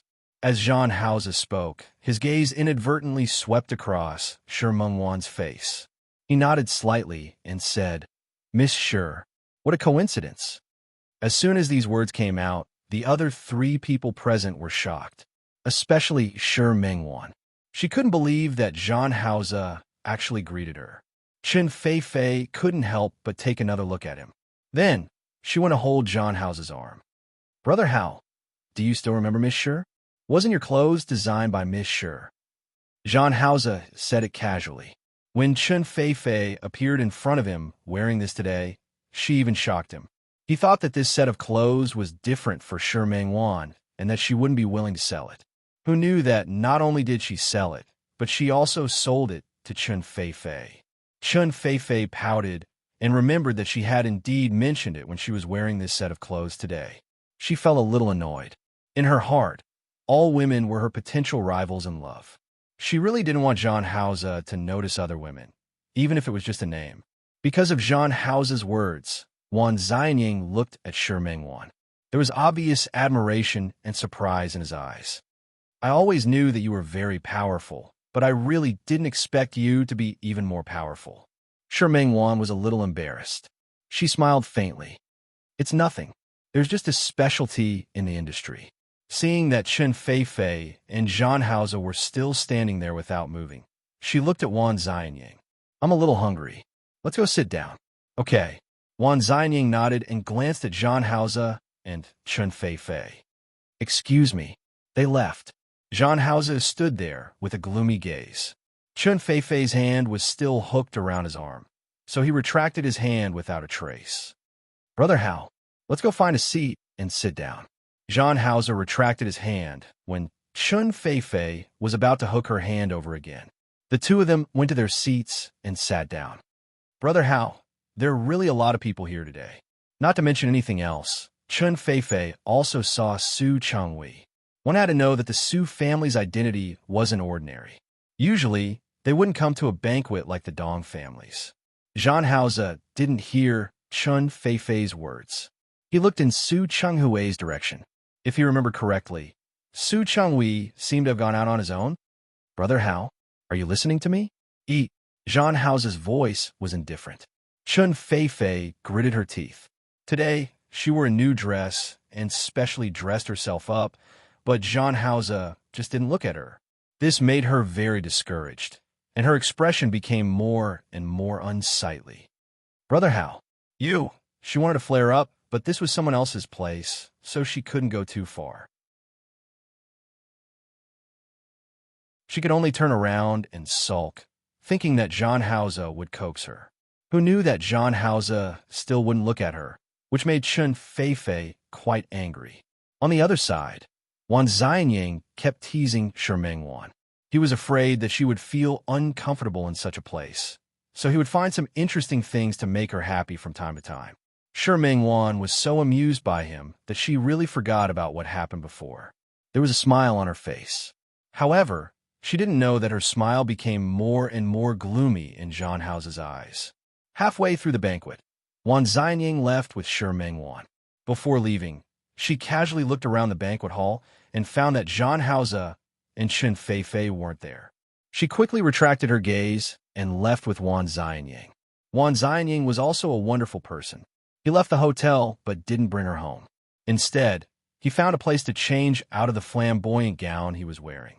Shi Mengwan looked at the t-shirt and jeans on her body and couldn't come back to her senses. "Where are we going?" "Guess?" Wan Xianying kept her in suspense.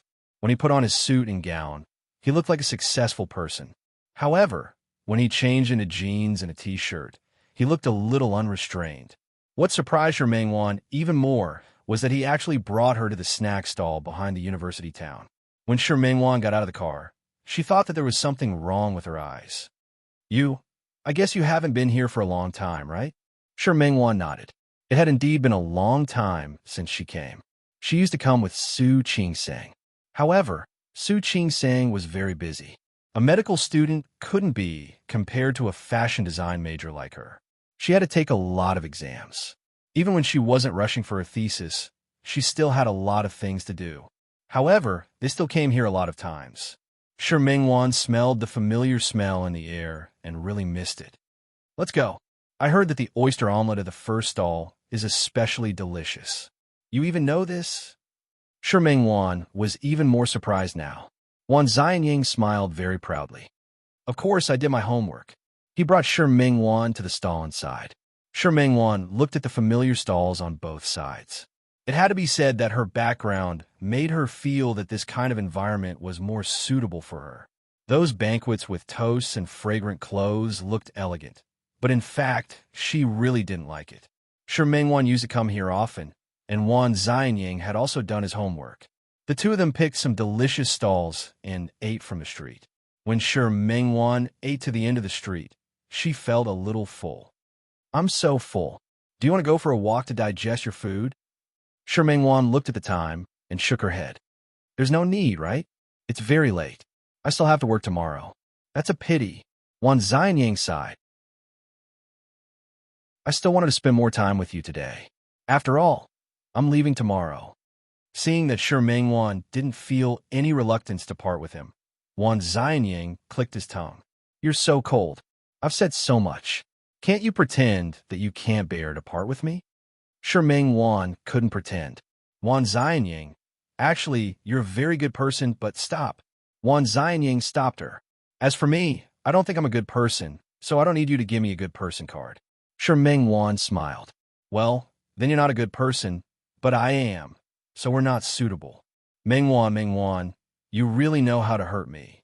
When Wan Xianying was in the direction of the parking lot, he took her in the direction of the parking lot. I'm really curious now. What kind of man do you want to be in your eyes? Could it be that you want to be a god? He had asked Su Qingsang many times, but Su Qingsang just refused to tell him, which made him extremely depressed. Zhan Hao's face flashed across Sure Mengwan's mind. She said self-deprecatingly, no, maybe not a god, but Satan. Ha ha. Wan Xianying really couldn't help laughing this time. What should I do? Mengwan, I really like you more and more. That's difficult. Sure Mengwan could tell that he was joking, so she also regained some calmness. Because although you're not a good person, you're not Satan. Wan Xianying smiled even more brightly. The two of them walked to the parking lot, and it was almost time to stop. They got into the car. It wasn't far from Sure Mengwan's apartment. Not long after, they arrived at the apartment building. Sure Mengwan got out of the car and was about to go home, but Wan Xianying stopped her. He got out of the car and took out the dress that Sure Mengwan had changed out of at the clothing store from the back seat. You haven't carried this yet. Thank you. Sure Mengwan thanked him. Remembering that the other party's earrings were still on her ears, she raised her hand to take them off. You don't have to return this to me. Wan Xianying looked at Sure Mengwan. You've already rejected me, and now you're returning my things. You're too cruel to make me think about how I was rejected by you every day. You can give it to someone else. Sure Mengwan felt rude after saying that. But this is too expensive. I really can't accept it. Do you really have to be so polite with me? Then I really don't mind turning into Satan tonight. Since he said that, Sure Mengwan couldn't continue. She could only stop. Thank you. I should be the one thanking you. Wan Xianying wasn't being polite. It's not that I haven't been to Lin City before, but I really didn't realize that Lin City was so fun. So you see, I should be thanking you. Wan Xianying. All right, go up. If you continue, I'm afraid I won't be able to resist going upstairs to ask you for a cup of coffee. This person was really... Sure Mengwan took a step back and wanted to leave, but Wan Xianying suddenly called out to her. She stopped in her tracks, but he suddenly reached out and took a leaf from her head. It might have been stained just now. Thank you. All right, do you want to count how many times you've said thank you today? He suddenly moved his face closer with a teasing smile on his face. Maybe you can kiss me as a thank you gift. Sure Mengwan took a big step back because of his action. She didn't say thank you anymore and turned to leave. Wan Xianying looked at her back and let out a long sigh. King Xiang had a dream, and the goddess had no heart. It really made him sad. He got in the car again and left. Naturally, he didn't know that on the balcony of Sure Mengwan's apartment, someone was staring downstairs. He had seen the intimate action between the two of them just now. Sure Mengwan went upstairs. Other than her bag, she was also carrying the clothes. She thought about what Wan Xianying said just now. If she hadn't met Zhan Haoze, Wan Xianying would really be a good man. Unfortunately, but tonight's date was still very pleasant. She had been very busy these days. Especially after Su Qingsang left, there weren't many classmates who could contact her, and she didn't have many friends in Lin City. It had indeed been a long time since she went to the university town. She didn't expect Xianying to know. It was obvious that he came because he asked Su Qing-sing, but this was considered attentive. She didn't feel anything for a man who pursued her with so much effort. Sure, Mengwan laughed at herself in her heart. She was afraid that she would have to lose her memory one day and completely forget Zhang Haoze before she could accept other men again, right? After entering the door, Shi Mingwan casually threw the dress on the sofa. She didn't notice that there was a figure standing on her balcony. She was tired after a long day. She went home to relax and directly stepped on the ground with her bare feet. She was too full at night, so she stretched, put down her bag, and went into the bathroom to take a shower. Halfway through the shower, she seemed to hear a slight click. She stopped and turned off the water. Just as she was about to go out to take a look, the bathroom door was pushed open. Shi Mingwan was shocked. She reached out to grab the bath towel, but she stayed under the shower. Whether it was the bath towel or the offensive weapon, they were all very far away from her. She took 3 steps to close the door, but the person outside had already come in. Shi Mingwan was shocked. She didn't have time to scream, nor did she have time to find cover. She only wanted to push the person out, but she saw the person's face. Zhang Haoze? She was in a state of shock, and her breathing wasn't smooth.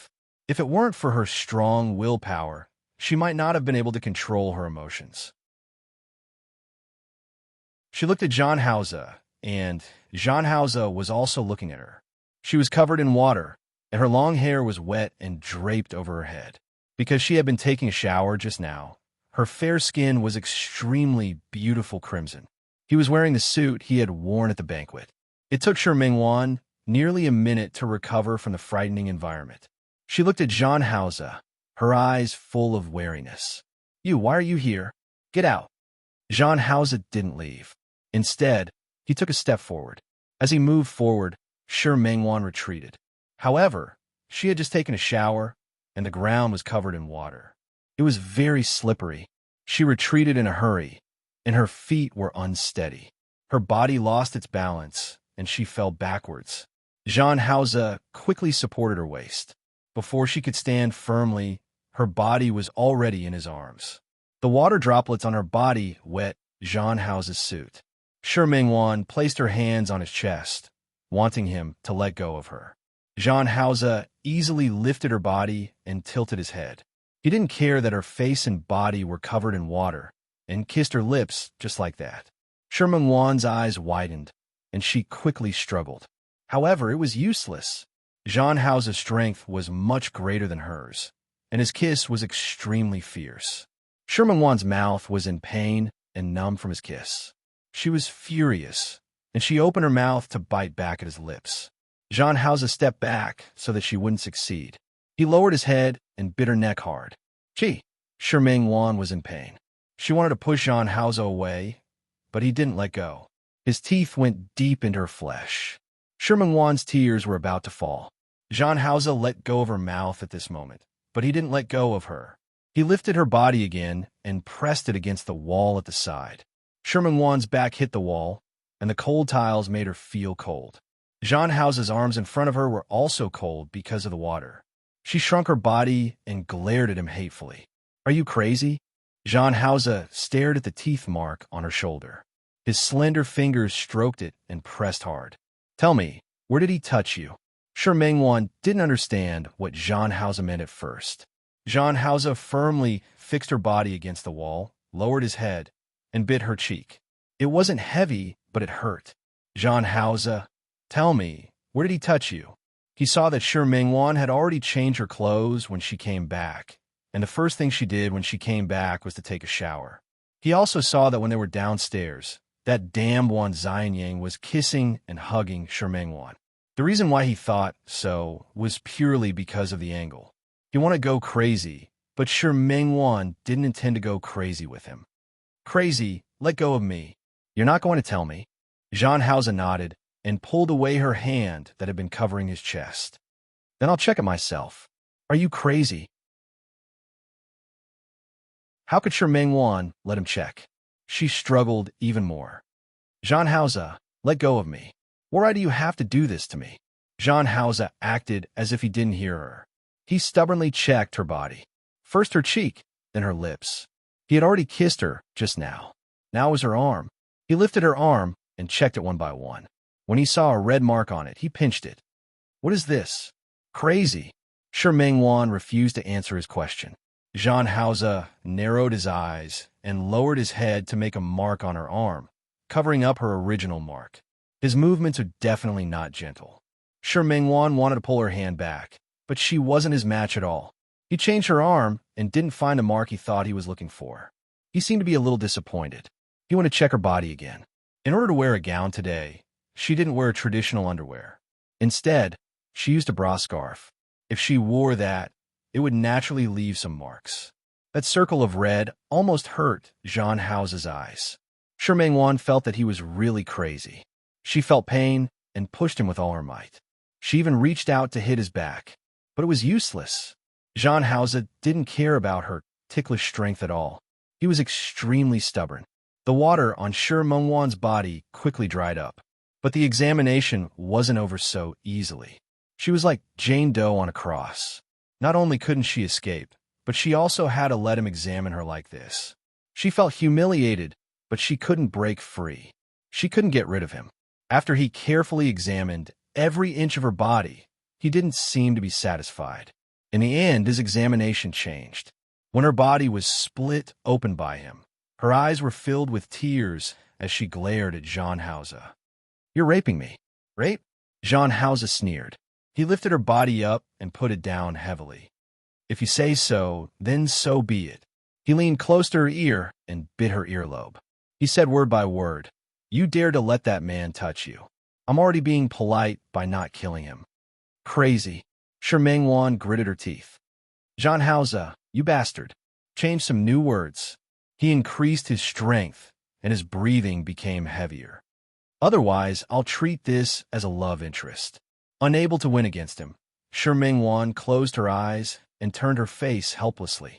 Everything seemed to have returned to square one. She was still the Shi Mengwan who became abnormal the moment she met Jean Hausa. However, Jean Hausa didn't notice. He grabbed her waist and pulled her body tightly into his arms. "Stay away from that man. Don't see him again." Domineering, ostentatious, and full of declaration. She seemed to be able to feel his emotions and monopolize her. That wasn't love. Thinking of this, she felt even more pain. She felt tears seeping out of the corners of her eyes and falling down her cheeks to the ground. Jean Hausa was still moving. When he felt her tears, he stopped for a moment. Looking at Shi Mengwan, who had her eyes tightly closed, he suddenly leaned over and kissed away her tears one by one. This was a complete plunder. He not only wanted her body, but also her heart and everything about her. "You're mine." Shi Mengwan couldn't say anything.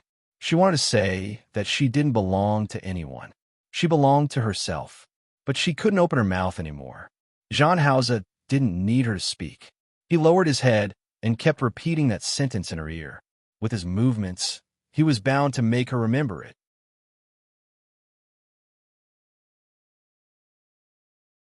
Chapter 684.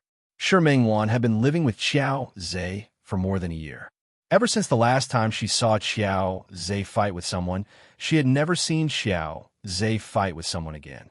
She knew that Qiao Zhe was actually hiding something from her, but she also knew that it was his life. Even if she wanted to change it, there was nothing she could do. As long as she told herself that she didn't see it, she could pretend that Qiao Zhe was living a normal life outside. They spent the Mid-Autumn Festival, Spring Festival, Lantern Festival, and Dragon Boat Festival together. After the hottest summer in Lin City, Shi Mengwan's studies had entered the male track. She was smart and willing to work hard. Even if she stopped for half a semester, she wouldn't be unable to keep up. In the blink of an eye, it was the National Day again. After the National Day, it was the Mid-Autumn Festival. After Shi Mengwan started living with the young man, the two of them slowly lived a better life. Shi Mengwan went to school during the day and cleaned the house and did her homework at night. The young man went out during the day and returned home at night. When Shi Mengwan did her homework, he would read. Shi Mingwan once thought that the youth had always been a gangster outside, so he didn't know much. But what the youth read were history books and biographies of famous people. In a narrow living room, two people sat under the lamp, each with their own things to do. At night, the two of them had been sleeping on the same bed ever since the weather turned cold last year. Even when it was summer, neither of them said that they wanted to change places. Shi Mingwan's sleeping posture was actually very good, but it was very strange. Every time she slept, her back was facing the youth, and the two of them maintained a certain distance.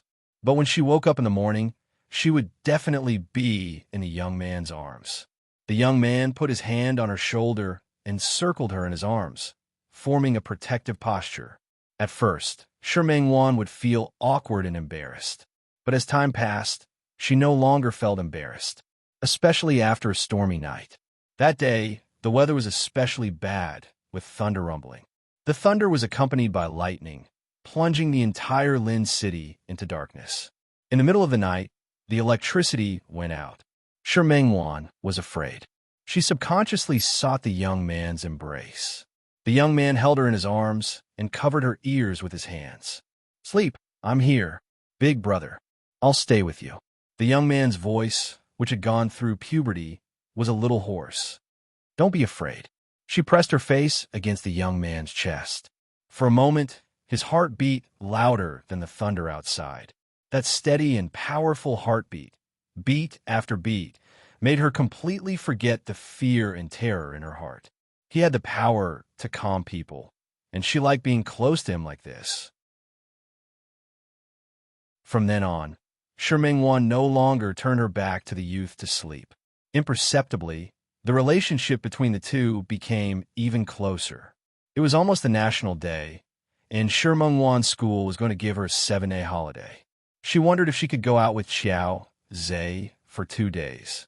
She had been in Lin City for so long, but other than that time, when she went out to watch the fireworks, she had not gone anywhere seriously. The youth did not object to her suggestion. He thought about it, and remembered that there was a Qin mountain in Lin City. It was famous because there was a huge rock on it that looked like a zither. Shi Mingwan had heard of that place. Some of her classmates were from nearby. Because this was the first time she went out with a young man, even if it was to the city's scenic spot. Shi Mingwan was also very happy. She asked her classmates in advance how to get there. "I'll take a bus." On National Day, she prepared some snacks and drinks and went out with the young man. The scenery on Qin Mountain was beautiful. Other than the huge rock that looked like a zither, there were a few other wonders. At that time, the two of them didn't have a camera, so they couldn't take photos. However, Shi Mingwan smiled very happily and was very satisfied. Her stamina wasn't good, so she was exhausted after climbing the mountain for a short while. When the young man went down the mountain, he looked at the sweat on her forehead. He turned around and bent down, gesturing for her to get on his back. Shi Mingwan wasn't willing. "I'm very heavy. I can walk by myself. Dear brother, let's go." The young man just didn't move. He lowered his body and insisted on Shi Mingwan getting on. Shi Mingwan had no choice but to get on the young man's back. On National Day, there were many people on the mountain. The young man carried Shi Mingwan on his back, but his footsteps were very steady. After coming down from the mountain, the two of them waited for a long time, but they didn't see a bus. After Shi Mingwan and Xiao Zhe discussed it, they unanimously decided to walk 2 stops to a place where there was a bus. The two of them had just walked 1 stop when they realized that they might have gone the wrong way. They were still a distance away from the real foot of the mountain. By the time they reacted, a few people had already come in front of them and blocked their path. Shi Mingwan was behind Zhan Haoze. Seeing that those people were frightened, she shrunk her body behind the young man. The young man looked at those people and narrowed his eyes. "Kid, your followers aren't by your side today, right? I want to see how you can be so arrogant today." Xiao Zhe blocked Shi Mingwan behind him and looked at the people in front of him. The corners of his lips curled up with a mocking smile. He turned around and looked at Shi Mingwan. "Go over there and hide. I'll be right there." Shi Mingwan was scared and couldn't help but grab the hem of the young man's clothes tightly. Xiao Zhe patted her hand, signaling her not to be afraid. She quickly ran to the side and hid behind a tree. There seemed to be 8 people, but the young man was only one person. Shi Mengwan was extremely worried. However, she saw that the young man was fighting 1 against 8. He wasn't afraid of the punches and kicks that were landing on his body at all. He countered every move. Shi Mengwan's heart was in her throat. She watched as the young man fought back. She also suffered a lot of blows. Her eyes were red. The young man's fists had been accumulated in actual combat. His fists hit the flesh and hit the vitals. 3 or 4 people had already been beaten to the ground by him. The remaining people became angrier, and their counterattacks became more and more powerful. The young man didn't notice and suffered a few more blows. Shi Mengwan became more and more worried. At this moment, a few people appeared out of nowhere. Those people were different from the hooligans just now. Each of them was carrying a stick and a steel pipe as thick as a thumb. Shi Mengwan's eyes widened as she watched the group of people rush towards Xiao Zhe and start fighting. At first, Xiao Zhe was still able to withstand 1 or 2 blows. Later, his hands and body were hit several times by the stick, and his figure began to stagger. Shi Mengwan knew that she would only cause trouble if she went over. But when she saw someone swing that long steel pipe at Xiao Zhe's head, she couldn't help but shout, "Dear brother, be careful."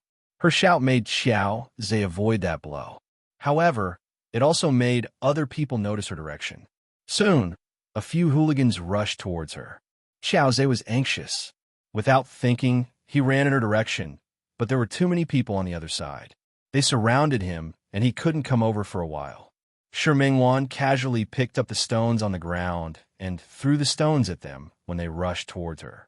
However, she was young and didn't have much strength. Other than 1 stone that hit her, the rest of the stones were all empty. The hooligan who was hit by her was enraged. He rushed towards Shi Mengwan and threw a punch. The punch was blocked by Xiao Zhe, who was rushing over. Xiao Zhe protected her behind him. When the other party rushed over, he pushed her and told her to run quickly. Where could Shi Mengwan run to at this time? In her anger, she picked up the wooden stick that had fallen to the ground and waved it around. That kind of disorderly fight didn't have any effect at all. Soon, she was surrounded by a few hooligans. The youth desperately wanted to run in her direction, but it was useless. Shi Mengwan was still beaten in the end. Shi Mengwan was a little girl. When had she ever suffered this? Her body was knocked back a few steps and fell to the ground. The remaining hooligans weren't people who had tender feelings for the fairer sex. Those sticks swung towards Shi Mengwan. At first, she could still protect her head with her hands. Later, she was hit on the head and felt dizzy. She forced herself to tell her dear brother to run, but another blow struck her on the head. She completely lost the ability to resist. The youth wanted to rush over, but a hooligan from before took out a knife and stabbed it at the youth. Dear brother, Shi Mengwan's heart was burning with anxiety. She desperately wanted to save her dear brother, but it was useless. She was hit on the head again, and she started to feel dizzy. Before she fainted, she saw her dear brother dodge the knife, but he didn't dodge the steel pipe waved by a hooligan behind him. His body also fell down. Dear brother, she wanted to scream, but she couldn't. She could only let the darkness pull her consciousness away. When she woke up again, she was already in a hospital. Beside her were the worried Father Shi and Mother Shi. They had been looking for her for more than a year. They had even put her on the missing persons website. She was clearly in Lin City, but her parents didn't know. She didn't know how she got to the hospital. Later, she heard that someone had called the police. When the police arrived, she was already there. Other than her, there were also a few injured hooligans. Shi Mengwan was rescued by the police and brought to the hospital. They found her parents and informed the Shi couple to pick her up. When she woke up, it had been 3 days since the attack. She asked her parents where her dear brother was, but no one knew where he was. Even the police said that there was no such person. Not only that, but those hooligans also said that they had never met Xiao Zhe. Xiao Zhe seemed to have disappeared from the world. No matter how she asked or searched, there was no information about Xiao Zhe. The police even told Shi Mengwan that there was no one called Xiao Zhe in Lin City. She didn't believe it and insisted on the police investigating. They found a few people called Xiao Zhe, but none of the information matched. She could only ask the police to investigate again, but no one believed her. She didn't have a photo, and she couldn't find a witness to prove what she said. Everyone only treated her as child. After that, she was brought back to town by her parents. She kept begging her parents to let her find her dear brother. But Lynn City was so big. Even the police said that there was no one, so her parents wouldn't care. No one believed her words, and no one listened to them. Even if she wanted to find her dear brother, no one would help her. Most importantly, after running away from home this time, Sherman-Wan's mother was scared by her. She even ignored the fact that she only had 2 daughters and ran to have a vasectomy. She said that she wouldn't have a 3rd child and used this to beg her not to leave home again. In the end, Sherman-Wan had no choice but to listen to her parents and stop thinking about coming to Lin City to find her dear brother. However, she couldn't restrain her longing for Qiao Zhe. Every night, every sunrise, every festival, she would think of the young man who protected her behind him. That kind of longing didn't fade with the passage of time. Instead, it became clearer and deeper. She missed him crazily. However, she didn't expect that when they met again, the two of them would reach such a stage. Her dear brother had changed his name and was no longer the same person. Not only did he not care for her at all, but he also hurt her again and again. Zhang Haoze looked at Shi Mengwan, who was sleeping on the bed, and a flash of guilt flashed through his eyes. He lost control yesterday, and in the end, Shi Mengwan fell sick. Her body was already wet, and he was so reckless. In the end, she fainted because of him. Even though he dealt with it in time, wiped her hair clean, and cleaned her body, Shi Mengwan still fell sick. He called her to call the doctor. She had a high fever of 39 degrees. The doctor gave her an injection to reduce the fever, but her temperature didn't drop immediately. After the doctor left, Zhang Haoze went to the bathroom and wrung a towel over her head. The towel was wet and dry, cold and hot. However, Shi Mengwan didn't wake up. During this period, Xiao Ji and Xiao Qiu from her studio called to look for her. Zhang Haoze picked up the phone and didn't care how they would react when they heard a man answer Shi Mengwan's call. He directly said that Shi Mengwan was sick and couldn't go to work for the time being. Zhang Haoze called Tang Hua again and asked him to send the work over. After hanging up the phone, he sat down by the bed and his gaze fell on Shi Mengwan. Her face was abnormally red because of the fever. Her breathing was also a little heavy. Even though she was asleep, her brows were tightly furrowed. Dear brother. In a daze, he seemed to hear her murmuring. When he got closer, he could hear clearly that she was calling out dear brother. Zhang Haoze's eyes were deep. He reached out his hand and gently caressed Shi Mengwan's cheek. The fever was intense, and the temperature was much higher than usual. The moment his hand touched it, perhaps because Shi Mengwan felt waves of coolness, her furrowed brows even relaxed a lot. Dear brother. Shi Mengwan felt like she had had a long dream. In the dream, she wasn't forced to separate from her dear brother. There weren't those hooligans who came looking for trouble, and there wasn't Zhang Haoze who made her sad. There was only her dear brother who had always been by her side and protected her. She dreamed that she had opened a studio and set up a company. She dreamed that her dear brother had started a business with her. She dreamed that they had been together since they were young. She also dreamed that she and her dear brother had finally gotten married and walked into the auditorium together. But on their wedding day, just when she was about to marry her dear brother, Chen Feifei rushed out of nowhere. Brother, how is mine? You shameless mistress. You stole my man. You're shameless. You're despicable. The wedding became noisy because of Chen Feifei's arrival. All the guests who came to watch the ceremony looked at them as if they were watching a farce. I didn't. I'm not a mistress. She was the one who met Zhang Haoze first. How did she become a mistress? Shi Mengwan was shocked. She wanted to defend herself, but no one listened to her. She saw her parents' disappointed faces and the shocked expressions of her friends and relatives. Even her best friend, Su Qingsang, looked at her with pity. Wan, give up on him. Give up on him. Those voices and those people's gazes were like knives that made her feel a lot of pain. Don't. She woke up with a scream, but found that her hands and feet were weak. Not only that, but her entire body was covered in sweat. She looked as if she had been fished out of the water. "You're awake?" A hoarse male voice sounded. She turned her head and saw Jean Hauser guarding by the bed. He didn't look very well. There were faint bruises on his chin, and his eyes were bloodshot. Seeing him, Sherming-Wan also recalled why he was here. "You?" As soon as she spoke, her voice was very hoarse. Jean Hauser brought over a cup of warm water at the right time, helped her up, and fed her to drink it. She wanted to refuse, but her body, which had just had a fever, really didn't have much strength. Her throat was uncomfortable, so she couldn't refuse. She drank all the water in the cup. The warm water entering her throat finally made her feel better. She looked up at Jean Hauser again. "Are you hungry? There's porridge in the kitchen. It's hot. Let me bring it over for you." Jean Hauser's voice could be considered gentle. Sherming-Wan looked at him. Before she could stop him, he had already gone to bring the porridge. Sherming-Wan was really hungry. She naturally didn't know that she had slept for 2 whole days from the time she woke up from her fever. She didn't usually get sick, so when she got sick, her reaction was very severe. Jean Hauser brought the porridge in. He helped Sherming-Wan sit up and scooped a spoonful of porridge into Sherming-Wan's mouth. Sherming-Wan tilted her head and avoided his hand. Jean Hauser. Her voice was hoarse, and she looked rather powerless.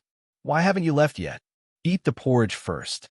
The spoon in Jean Hauser's hand was still there. "You've been sick for 2 days. You have to eat." Sherming-Wan's brows were tightly furrowed. With her current condition, he could naturally guess that she was sick. She didn't forget who the culprit was that caused her illness. "Jean Hauser, I don't want to see you. Get out." She hadn't recovered from her illness, and her voice and face were all weak. When she said this, she didn't have any aura at all. Jean Hauser still maintained his previous posture. "Drink the porridge first. We'll talk after you finish. You leave first. I'll naturally drink after you leave." Sherming-Wan turned her face away and stubbornly refused to drink. "You drink first.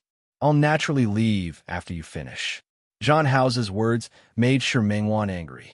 She couldn't help but glare at him. However, even if she was healthy, she definitely wouldn't be able to suppress him in terms of aura, not to mention that she was sick now. "You." As soon as she opened her mouth, Jean Hauser fed the spoon in his hand into her mouth. She couldn't say anything. She was forced to swallow the porridge in her mouth. Before she could speak again, the second spoon had already been fed to her. Just like that, Sherming-Wan finished the bowl of porridge under half-forced circumstances. When she saw the bottom of the porridge, she also recovered some energy. "I've finished it. Can you leave now?" Jean Hauser put down the bowl and wasn't in a hurry to leave. Instead, he took out a tissue from the bedside table to wipe Sherming-Wan's mouth. Sherming-Wan avoided his actions. "Jean Hauser, I really don't want to see you." Jean Hauser's hand that was holding the tissue stopped in midair. Sherming-Wan's gaze was fixed on an unknown point in front of her. Her head was still a little dizzy, and her body was also soft. She couldn't exert any strength. However, there were some things that she had to say. "You already have Qin Fei. Why are you still looking for me?" Not giving him a chance, she smiled bitterly. "Yes, you want to say that you and Qin Fei aren't that kind of relationship. You want me to believe you and give you time, right? But why should I believe you? Why should I give you time? You, and she can appear in front of everyone. You, and she can stand under the sun and receive everyone's blessings. But what about me and you? Jean Hauser, what can I do with you? For example, on an occasion like yesterday, do you dare to introduce me as your girlfriend to everyone? Do you dare?" She finally looked at him. Her voice was slightly hoarse, and her eyes were dim. "You don't dare." Jean Hauser's brows were tightly furrowed. He opened his mouth to speak, but Sherming-Wan didn't give him a chance. "You don't dare to let people know that I'm your girlfriend. You don't dare to let people know that there's a relationship between us. You can go out with Qin Fei, but you can't see me go out with other men. You humiliated me and hurt me. Jean Hauser, I'm a human being, not a doll." After saying so much in one breath, Sherming-Wan's breathing was a little ragged. She placed one hand on her chest and kept calming herself down. "Jean Hauser, the past. I can treat it as my mistake. It's my mistake. I gave you the chance to hurt me again and again, but I've already paid the price. Jean Hausa, can you let me go? Her face was pale, and she looked pitiful and weak. She was completely different from her usual bright and charming self. Jean Hausa felt his heart tremble. He looked at Shi Mengwan and couldn't react for a moment. His surprise fell into Shi Mengwan's eyes. She thought that he still didn't want to let go just like that, and her eyes were a little red. Jean Hausa, I'm really tired, very tired. I don't want to continue. Can I? You don't want me to fall out with you, do you? It was rare for her to be so stubborn. I think if Chun Feifei finds out about our relationship, she'll probably be unhappy, right? Jean Hausa's expression changed slightly. He thought of Chun Feifei's usual methods. What happened to that Ling Shui from before? If that happened to Shi Mengwan, he suddenly didn't dare to think any further. Shi Mengwan saw that his face was pale and knew that he definitely didn't dare to let Chun Feifei know. The corners of her lips curled up, and she smiled mockingly. You can go. Shi Mengwan was really uncomfortable. She felt tired and uncomfortable. She shrank back into the blanket and turned her face away. She didn't look at Jean Hausa. I'm very tired. I want to rest. She closed her eyes. In fact, after sleeping for 2 days, she didn't want to sleep now, but she didn't want to see him even more. The room was very quiet. She didn't move, and Jean Hausa didn't move either. She could feel that he was still sitting there, and she felt uncomfortable. She wanted to chase him away, but she knew that she didn't have the strength now, and she wasn't his match. Many thoughts flashed through her mind from when she was young until now, from when she reunited with Jean Hausa until now. Finally, there was that dream. Chun Feifei pointed at her nose and scolded her for being a shameless mistress dream. Her eyes were a little sore, and she felt a little uncomfortable. She resisted the urge to rub her eyes, but in the next second, she felt an extremely gentle kiss on her forehead.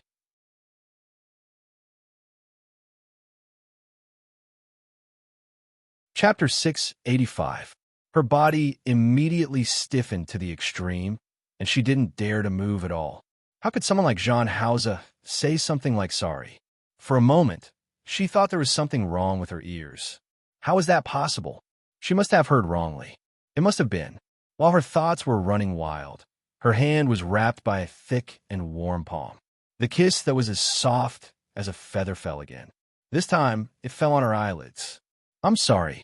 Those 3 very soft words sounded again. This time, they were even clearer than before. She didn't dare to move, but her trembling eyelashes betrayed her current emotions. She forced herself not to open her eyes. The excessive restraint made her hands clench in a fist by her side, and her eyes were a little sore. But it was only for a moment. After thinking for a while, she suddenly opened her eyes and met Jean Hausa's. Their eyes met, and Shi Mengwan's almond-shaped eyes were cold. Jean Hausa, I don't need you to say sorry. I just want you to leave this place.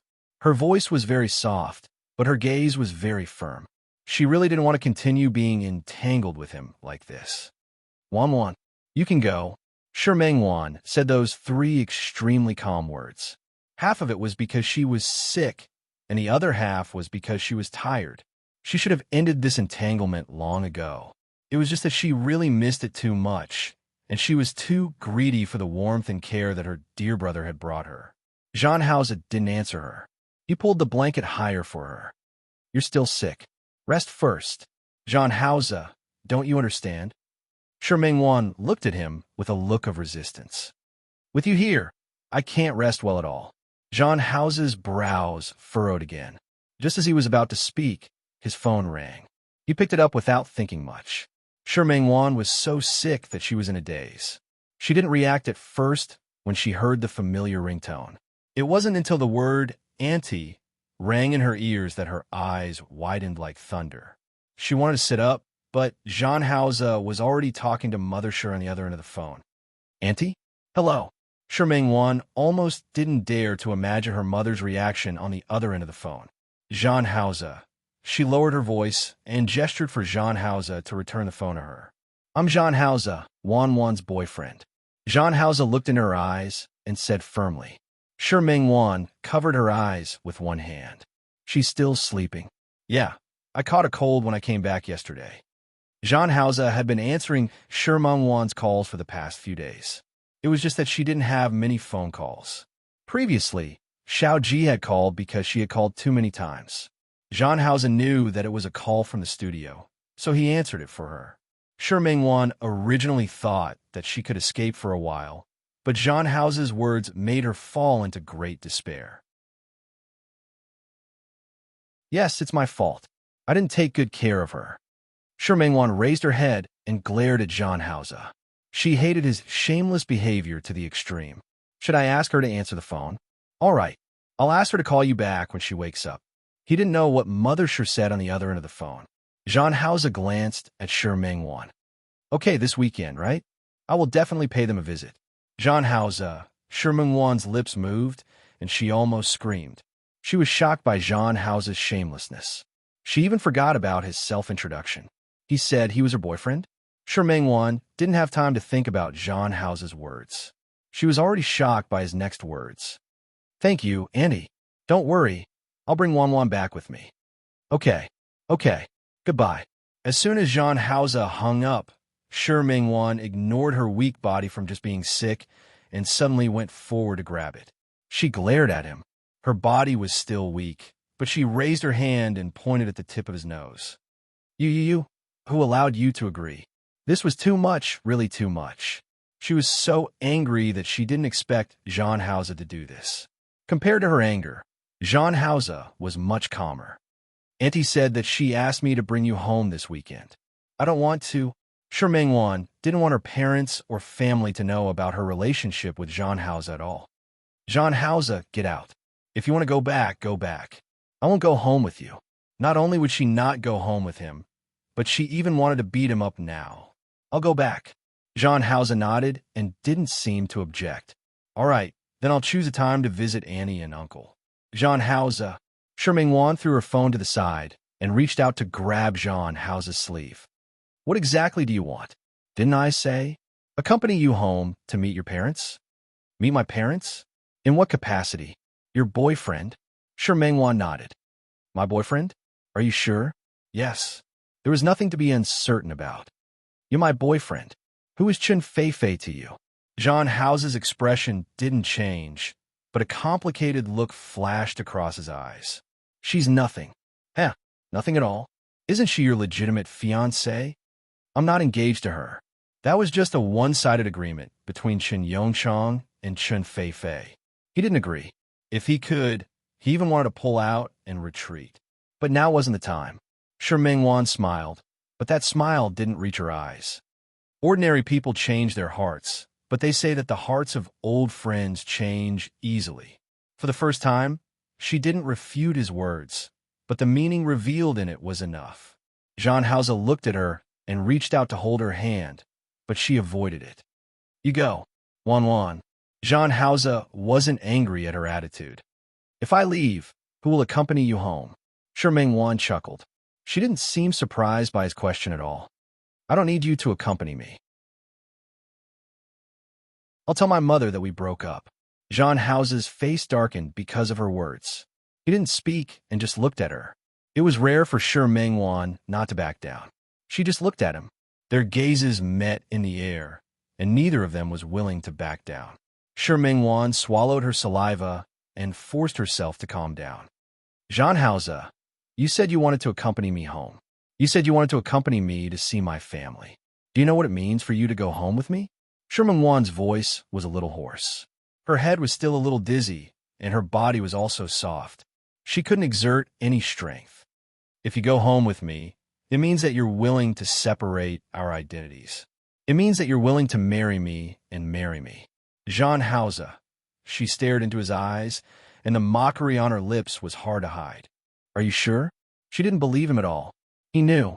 Jean Hauser suddenly reached out and held her hand. Your body hasn't fully recovered yet. You should rest first. Jean Hauser, if there's anything, we'll talk about it after you recover. Don't avoid the topic. I won't let you accompany me back to see my parents. You should sleep first. As Jean Hauser spoke, he touched her forehead with his hand. There's still a little fever. I might need another injection. Jean Hauser, you rest first. I still have some business to deal with. When I'm done, I'll come and accompany you. Jean Hausa. No matter what Shi Mengwan said, Jean Hausa just didn't answer her question. She felt that all her strength was like hitting cotton, and it didn't have any effect. She was only concerned about being angry at Jean Hausa's words, but she didn't notice that Jean Hausa was much gentler to her today than before. He was also more talkative, and his face and voice were full of gentleness. Unfortunately, Shi Mengwan's mood wasn't right, so she didn't realize this at all. In the end, Shi Mengwan couldn't chase Jean Hausa out of her apartment. Her constitution had always been very good, and she rarely got sick. Therefore, she never knew that her occasional illness would be so serious. After Jean Hausa walked over, she fell asleep again because she was too tired. In a daze, she felt that someone had been guarding her. The towel on her forehead was changed every now and then, and she felt much more comfortable. She actually knew in her heart that the person guarding her was Jean Hausa. But so what? Nothing would happen between her and him. However, she didn't expect that after sleeping for one night, the next day, the sky had changed. Yesterday, Jean Hausa told Mother Shi that she was sick. Mother Shi was extremely worried. Although she had never heard of the name Jean Hausa, she was worried because she had never heard of him. Shi Mengwan never told her what she did outside or who she met. She felt that Xiao Qi was quite nice to her, but Shi Mengwan didn't like him. She was really anxious. It wasn't that it had to be Xiao Qi, but if Xiao Qi could even agree to the condition of marrying into her family, then he would definitely treat Shi Mengwan well in the future, right? What about this Jean Hausa? Where did he come from? How'd they meet? How long had they been together? What did he do? She wanted to know all these questions, but Jean Hausa didn't explain it clearly on the phone. Therefore, after sleeping for a night, Mother Shi, who was overly worried, felt that she couldn't wait for Jean Hausa to bring Shi Mengwan home on the weekend. The next morning, the people in town happened to be driving to Lin City. After Mother Shi packed up, she told Father Shi to stay at home and take care of Shi Mengru. After all, Shi Mengwan was in the third year junior high. Mother Shi, who was about to take the high school entrance examination, didn't want her daughter to be distracted at all. She had been to Shi Mengwan's apartment before. Usually, when she had nothing to do, she would get someone to deliver things to Shi Mengwan.